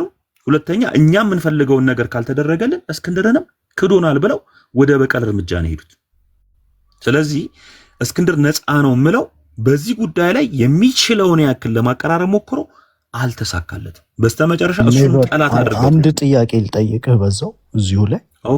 ኦኬ እኔ ለነገሩ እንዲህ ጠንከራ አድርጌም አልሄድበትም፣ ያው አያገባኝም። አሁን ላይ በጣም ለዘብተኛ አቋም ነው የሚይዘው በሁሉም ነገር ላይ እና ግን እንደው እዚህ ላይ ኦነስት የሆነ ግምገማህን ብትሰጠኝ። የአማራ ተቋማት እነ ፋና ምናምን በጣም ብዙ ተቋማት ነበሩና መጀመሪያም የነበረው ግብግብ የአማራ ተቋማትን አታፍርሱ፣ እነ ኤርሚያስ ቂጣቸውን የጣሉ ዱርዬ ናቸው።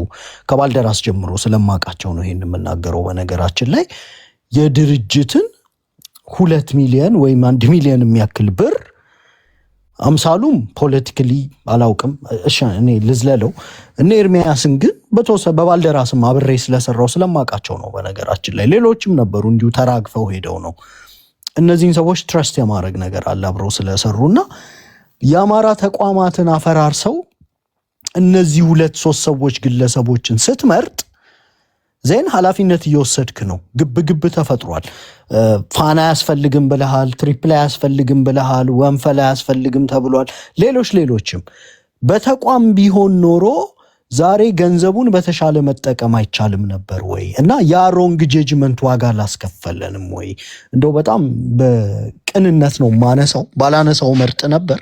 ግን እኔ ተቋማት የተጠቁበት ሁኔታ ስለሚያንገበግበኝና እንዲህ አይነት ወንበዴዎች ታምነው ትግሉ የደረሰበት ነገር ደረጃ ዛሬ ድረስ ስለሚያመኝ ነው የጠየኩት። ይቅርታ ግን ካልፈለክም ዝለለው ጨርሻ ችግር የለውም። እኔ አንደኛ እስክንድር በሰዓቱ እነዚህ ሰዎች አሁን አንተ ኤርሚያስ አልክ እንጂ ኤርሚያስ በስፔሲፊካሊ እንደውም የገንዘቡ ጉዳይ እሱን አይመለከተውም። እውነት እናውራ ከተባለ ይሄንን ከሌሎቹም ማረጋገጥ የምትችለው ጉዳይ ነው። የሚመለከታቸው ስፔሲፊካሊ 3 ሰዎች ናቸው። ሙሉጌታን፣ ዶክተር አምሳሉ ጀስት ሮስተር ነገር የሆነ አንድ ፎርም ላይ የሚሞላል ላለማለት ነው። ሙልጌታ ነው እንዲያውም ብዙ ጊዜ በባልደራስ ገንዘብ ያዡ ምን እሱ ነበር። ኤርሚያስ፣ ሙልጌታ፣ አንድ ካናዳ የሆነ ልጅ ነበር ምናምን። ዞሮ ዞሮ አንድ አይነት ግሩፕ ነው ልልህ ነው። ቀጥል። አዎ፣ ግን እዚህ ቦታ ላይ አሁን መናገር የምንችለው በአፋድ ላይ ያለውን ነው። እዚህ አፋድ እና የዚህ ገንዘብ ጉዳይ ላይ ቼክ ፈራሚው ሙልጌታ ነው፣ ሂሳብ ያጇ ደግሞ ህይወት ነች። ስለዚህ ኤርሚያስ ከስት በተለይ ቻፕተሮችን ከማደራጀት አንፃር አቅም አለው። ወይ ዱርዬ ነው ምንም ብትለው ልጁ ተቀባይነትና አቅም አለው። ይሄ ምንም የማይካድ ጉዳይ ነው፣ ማንም የሚመሰክረው ነው። ስለዚህ ከዚህ በፊት ላይ ሰክሰስፉል ሆኖ በሁሉም በነበረባቸው አደረጃጀቶች በስነ ስርዓት አደራጅቶ ብዙ ሰዎችን የያዘ ሰው ነው ይሄ። ስለዚህ ከትምህርት ደረጃ ወይም ከነበረው ባክግራውንድ አንፃር ሳይሆን ከፓብሊክ አታችመንት አንፃር ተቀባይነት ስላለው ይሄንን ማንም ዲናይ ሊያደርገው አይገባም። ስለዚህ ያንን ከመጠቀም አንፃር ነው። ሁለተኛ አንተ ሌሎች የአማራ አደረጃጀቶች ስለነበሩ እነሱ ተክደዋል ምናምን ሳይሆን አማራ ህዝባዊ ግንባር ከመፈጠሩ በፊት ባልደራስ ነበር። ስለዚህ በባልደራስ ውስጥ የነበሩ ሰዎችን ይዛቸው ነው የምትቀጥለው። አንተ ከራስህ እኮ የፖለቲካ እንትን አንፃር ነው ወይም ደግሞ የሚቀርቡህና አንተ ልትተማመንባቸው የምትችላቸውን ሰዎች ነው ይዘህ የምትሄደው። ግን እያየኸው ነው ትላንትና በአፋድ ውስጥ የሚሆን በአጠቃላይ የፋኖ ትግል ላይ ኮሎኔል ፋንታሁንም ታምነው ትልቅ ፖዚሽን የተሰጣቸው ሰው ነበሩ። ስለዚህ መጀመሪያ አንተ ትንቢት ልትናገር አትችልም። ነገ ላይ የሆነ ሰው ሊቀየር ይችላል። እነዚህ ሰዎችም እስከነበሩበት ጊዜ ድረስ በስነ ስርዓት ትግሉንም ክደው አይደለም እስክንድርንም አንድም ቀን ክደውት አልነበረም የነበረው። በስተመጨረሻ በነበረው ግፊት ግን ይህንን ቴንሽን በመያዙ እሱም ደግሞ አቋም ይዞ ከድርጅቴ ጋር ቆሜያለሁ ብሎ ስላላቸው ክዶናል ብለዋል። ያ ግን የእስክንድርን የተለየ መልአክ ሊያደርገው አይችልም። ይህን ሁሉ ነገር ሊገምት የሚችልበት እድል የለውም። እንደማናችንም ሰው ነው። ሰዎችን ትረስት ያደርጋል፣ አብሮ ይቀጥላል። የሆነ ሰዓት ሰዎች ይክዳሉ። ስለዚህ የገንዘቡን ጉዳይ እስክንድርን ነፃ የሚያደርገው ይሄ የኃላፊነት ጉዳይ እነዚህ ሰዎች ላይ ስላረፈ ነው። ታግሎበታል።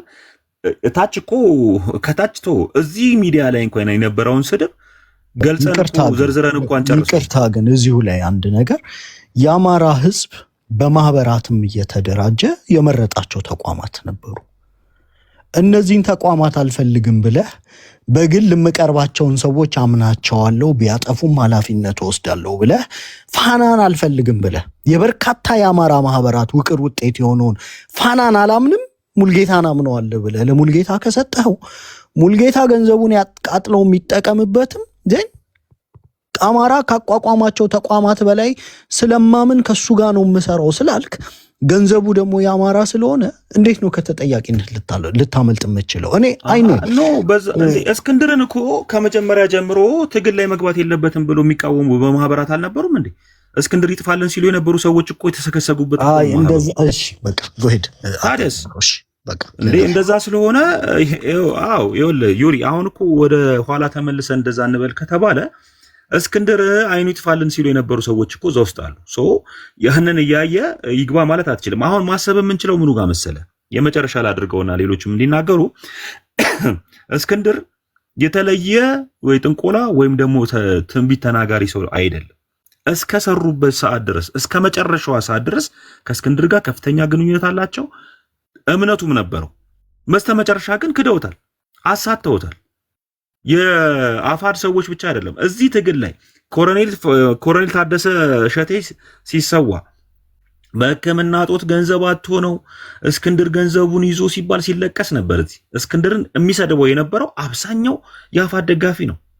እስክንድር ብሩን ይዞ እስክንድር አልሰጥ ብሎ መታከሚያ ታቶ ይባላል። እስክንድር ግን የቸገረው የሚታዘዘው ሰው ነው። ለምን? የራሳቸውን የጥቅም ፍላጎት እኮ ለማሟላት ብለው እሱን እንደ ማሰሪያ አንገቱ ላይ አጥልቀውበት ያን ገንዘብ አልሰጥም ሲሉ የከረሙ ሰዎች ናቸው።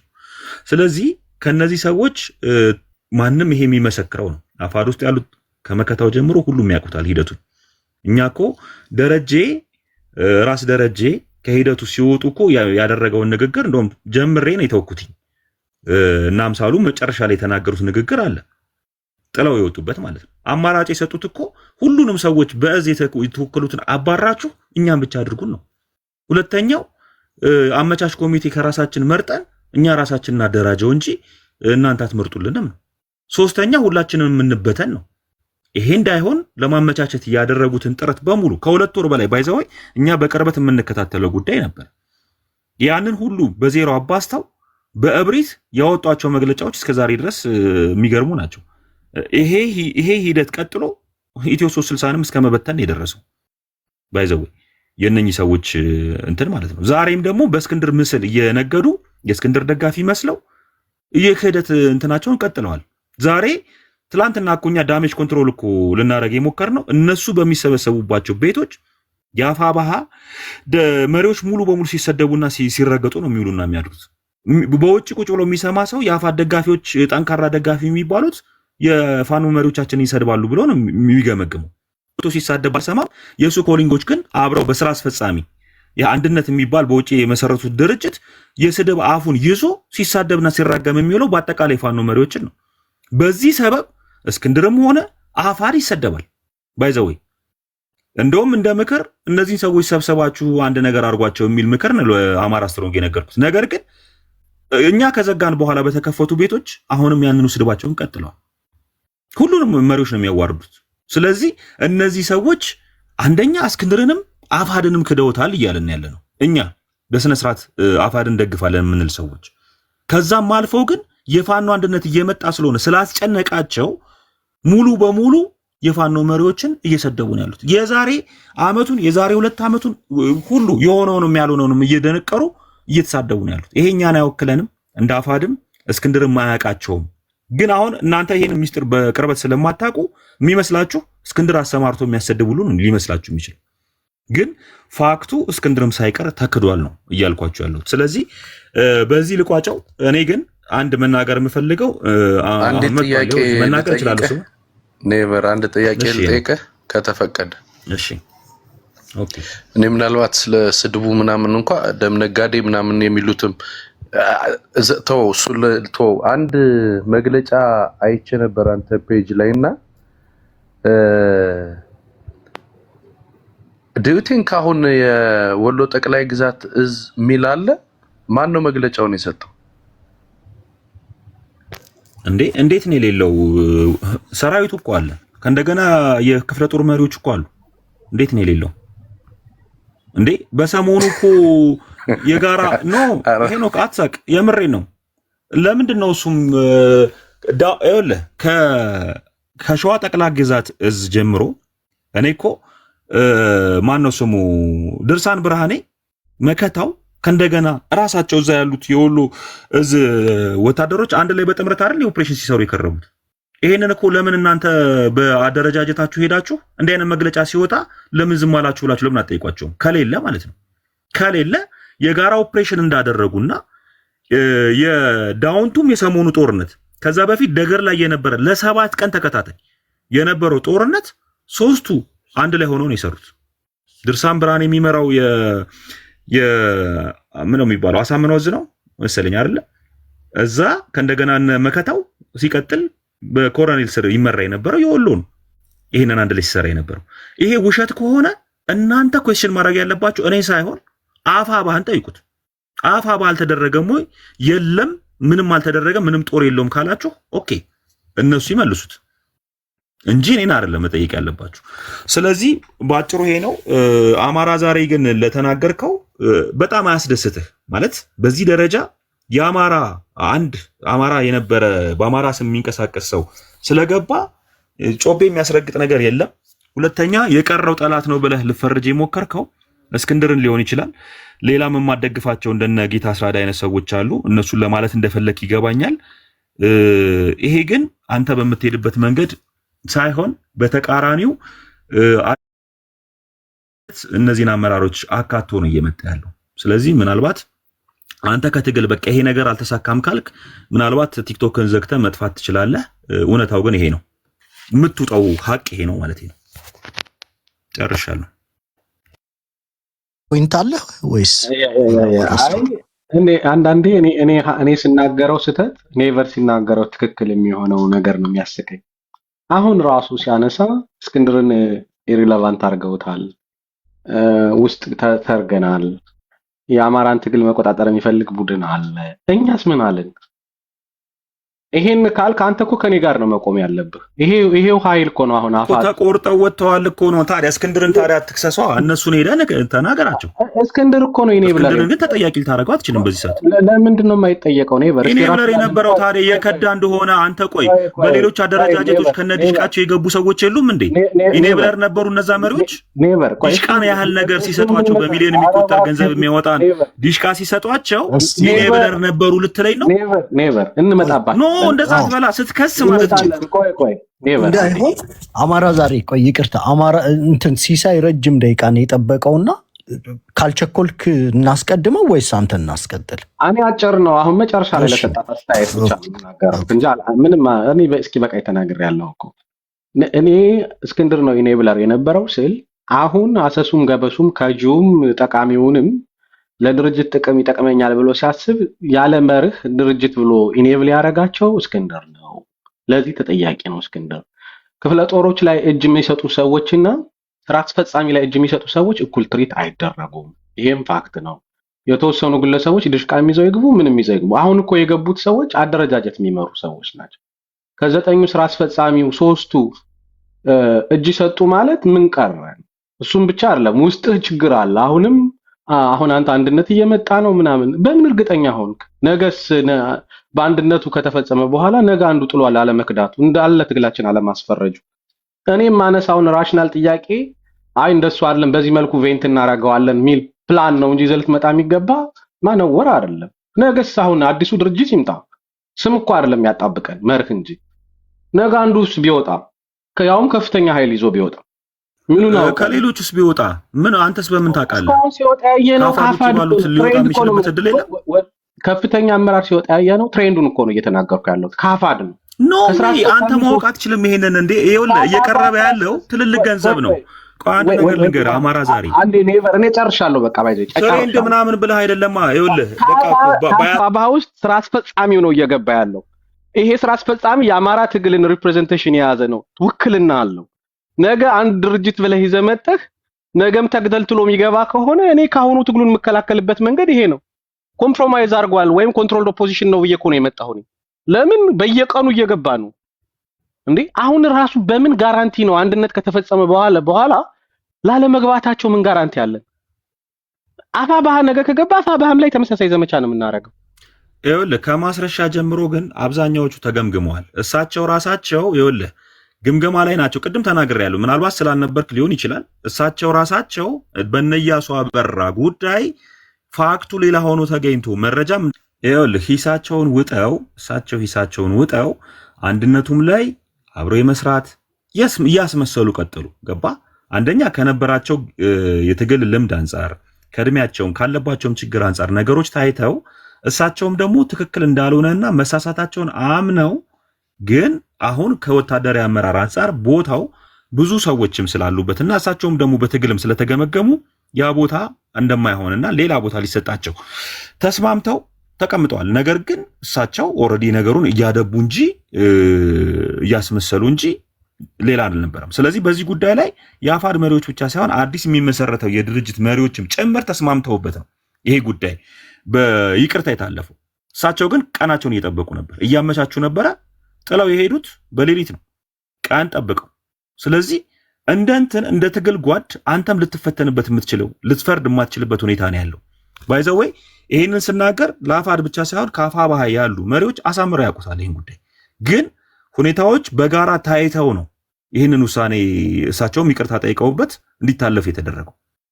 ከዚህ በላይ ምንም ሊያደርጉ አይችሉም። በሙሉ እነዚህ ሰዎች እሳቸውን ከእድሜያቸውም አንጻር ከነበራቸው ልምድ አንጻር ተሳስተዋል። ኦኬ እሺ፣ እሳቸውም ይሄን ይቅርታ ከጠየቁ ምን ሊያደርጉ ይችላሉ? አይ እንትን እንበላቸው አይባልም እኮ።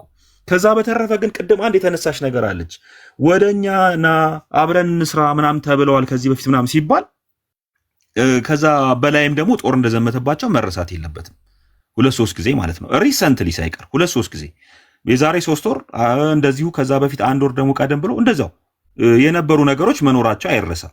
አብረን እንስራ ብቻ ሳይሆን የመገደልም ዕድል የመከበብም ዕድል ብዙ ጊዜ ተፈጥሮባቸዋል። ያም በይቅርታ ታልፏል።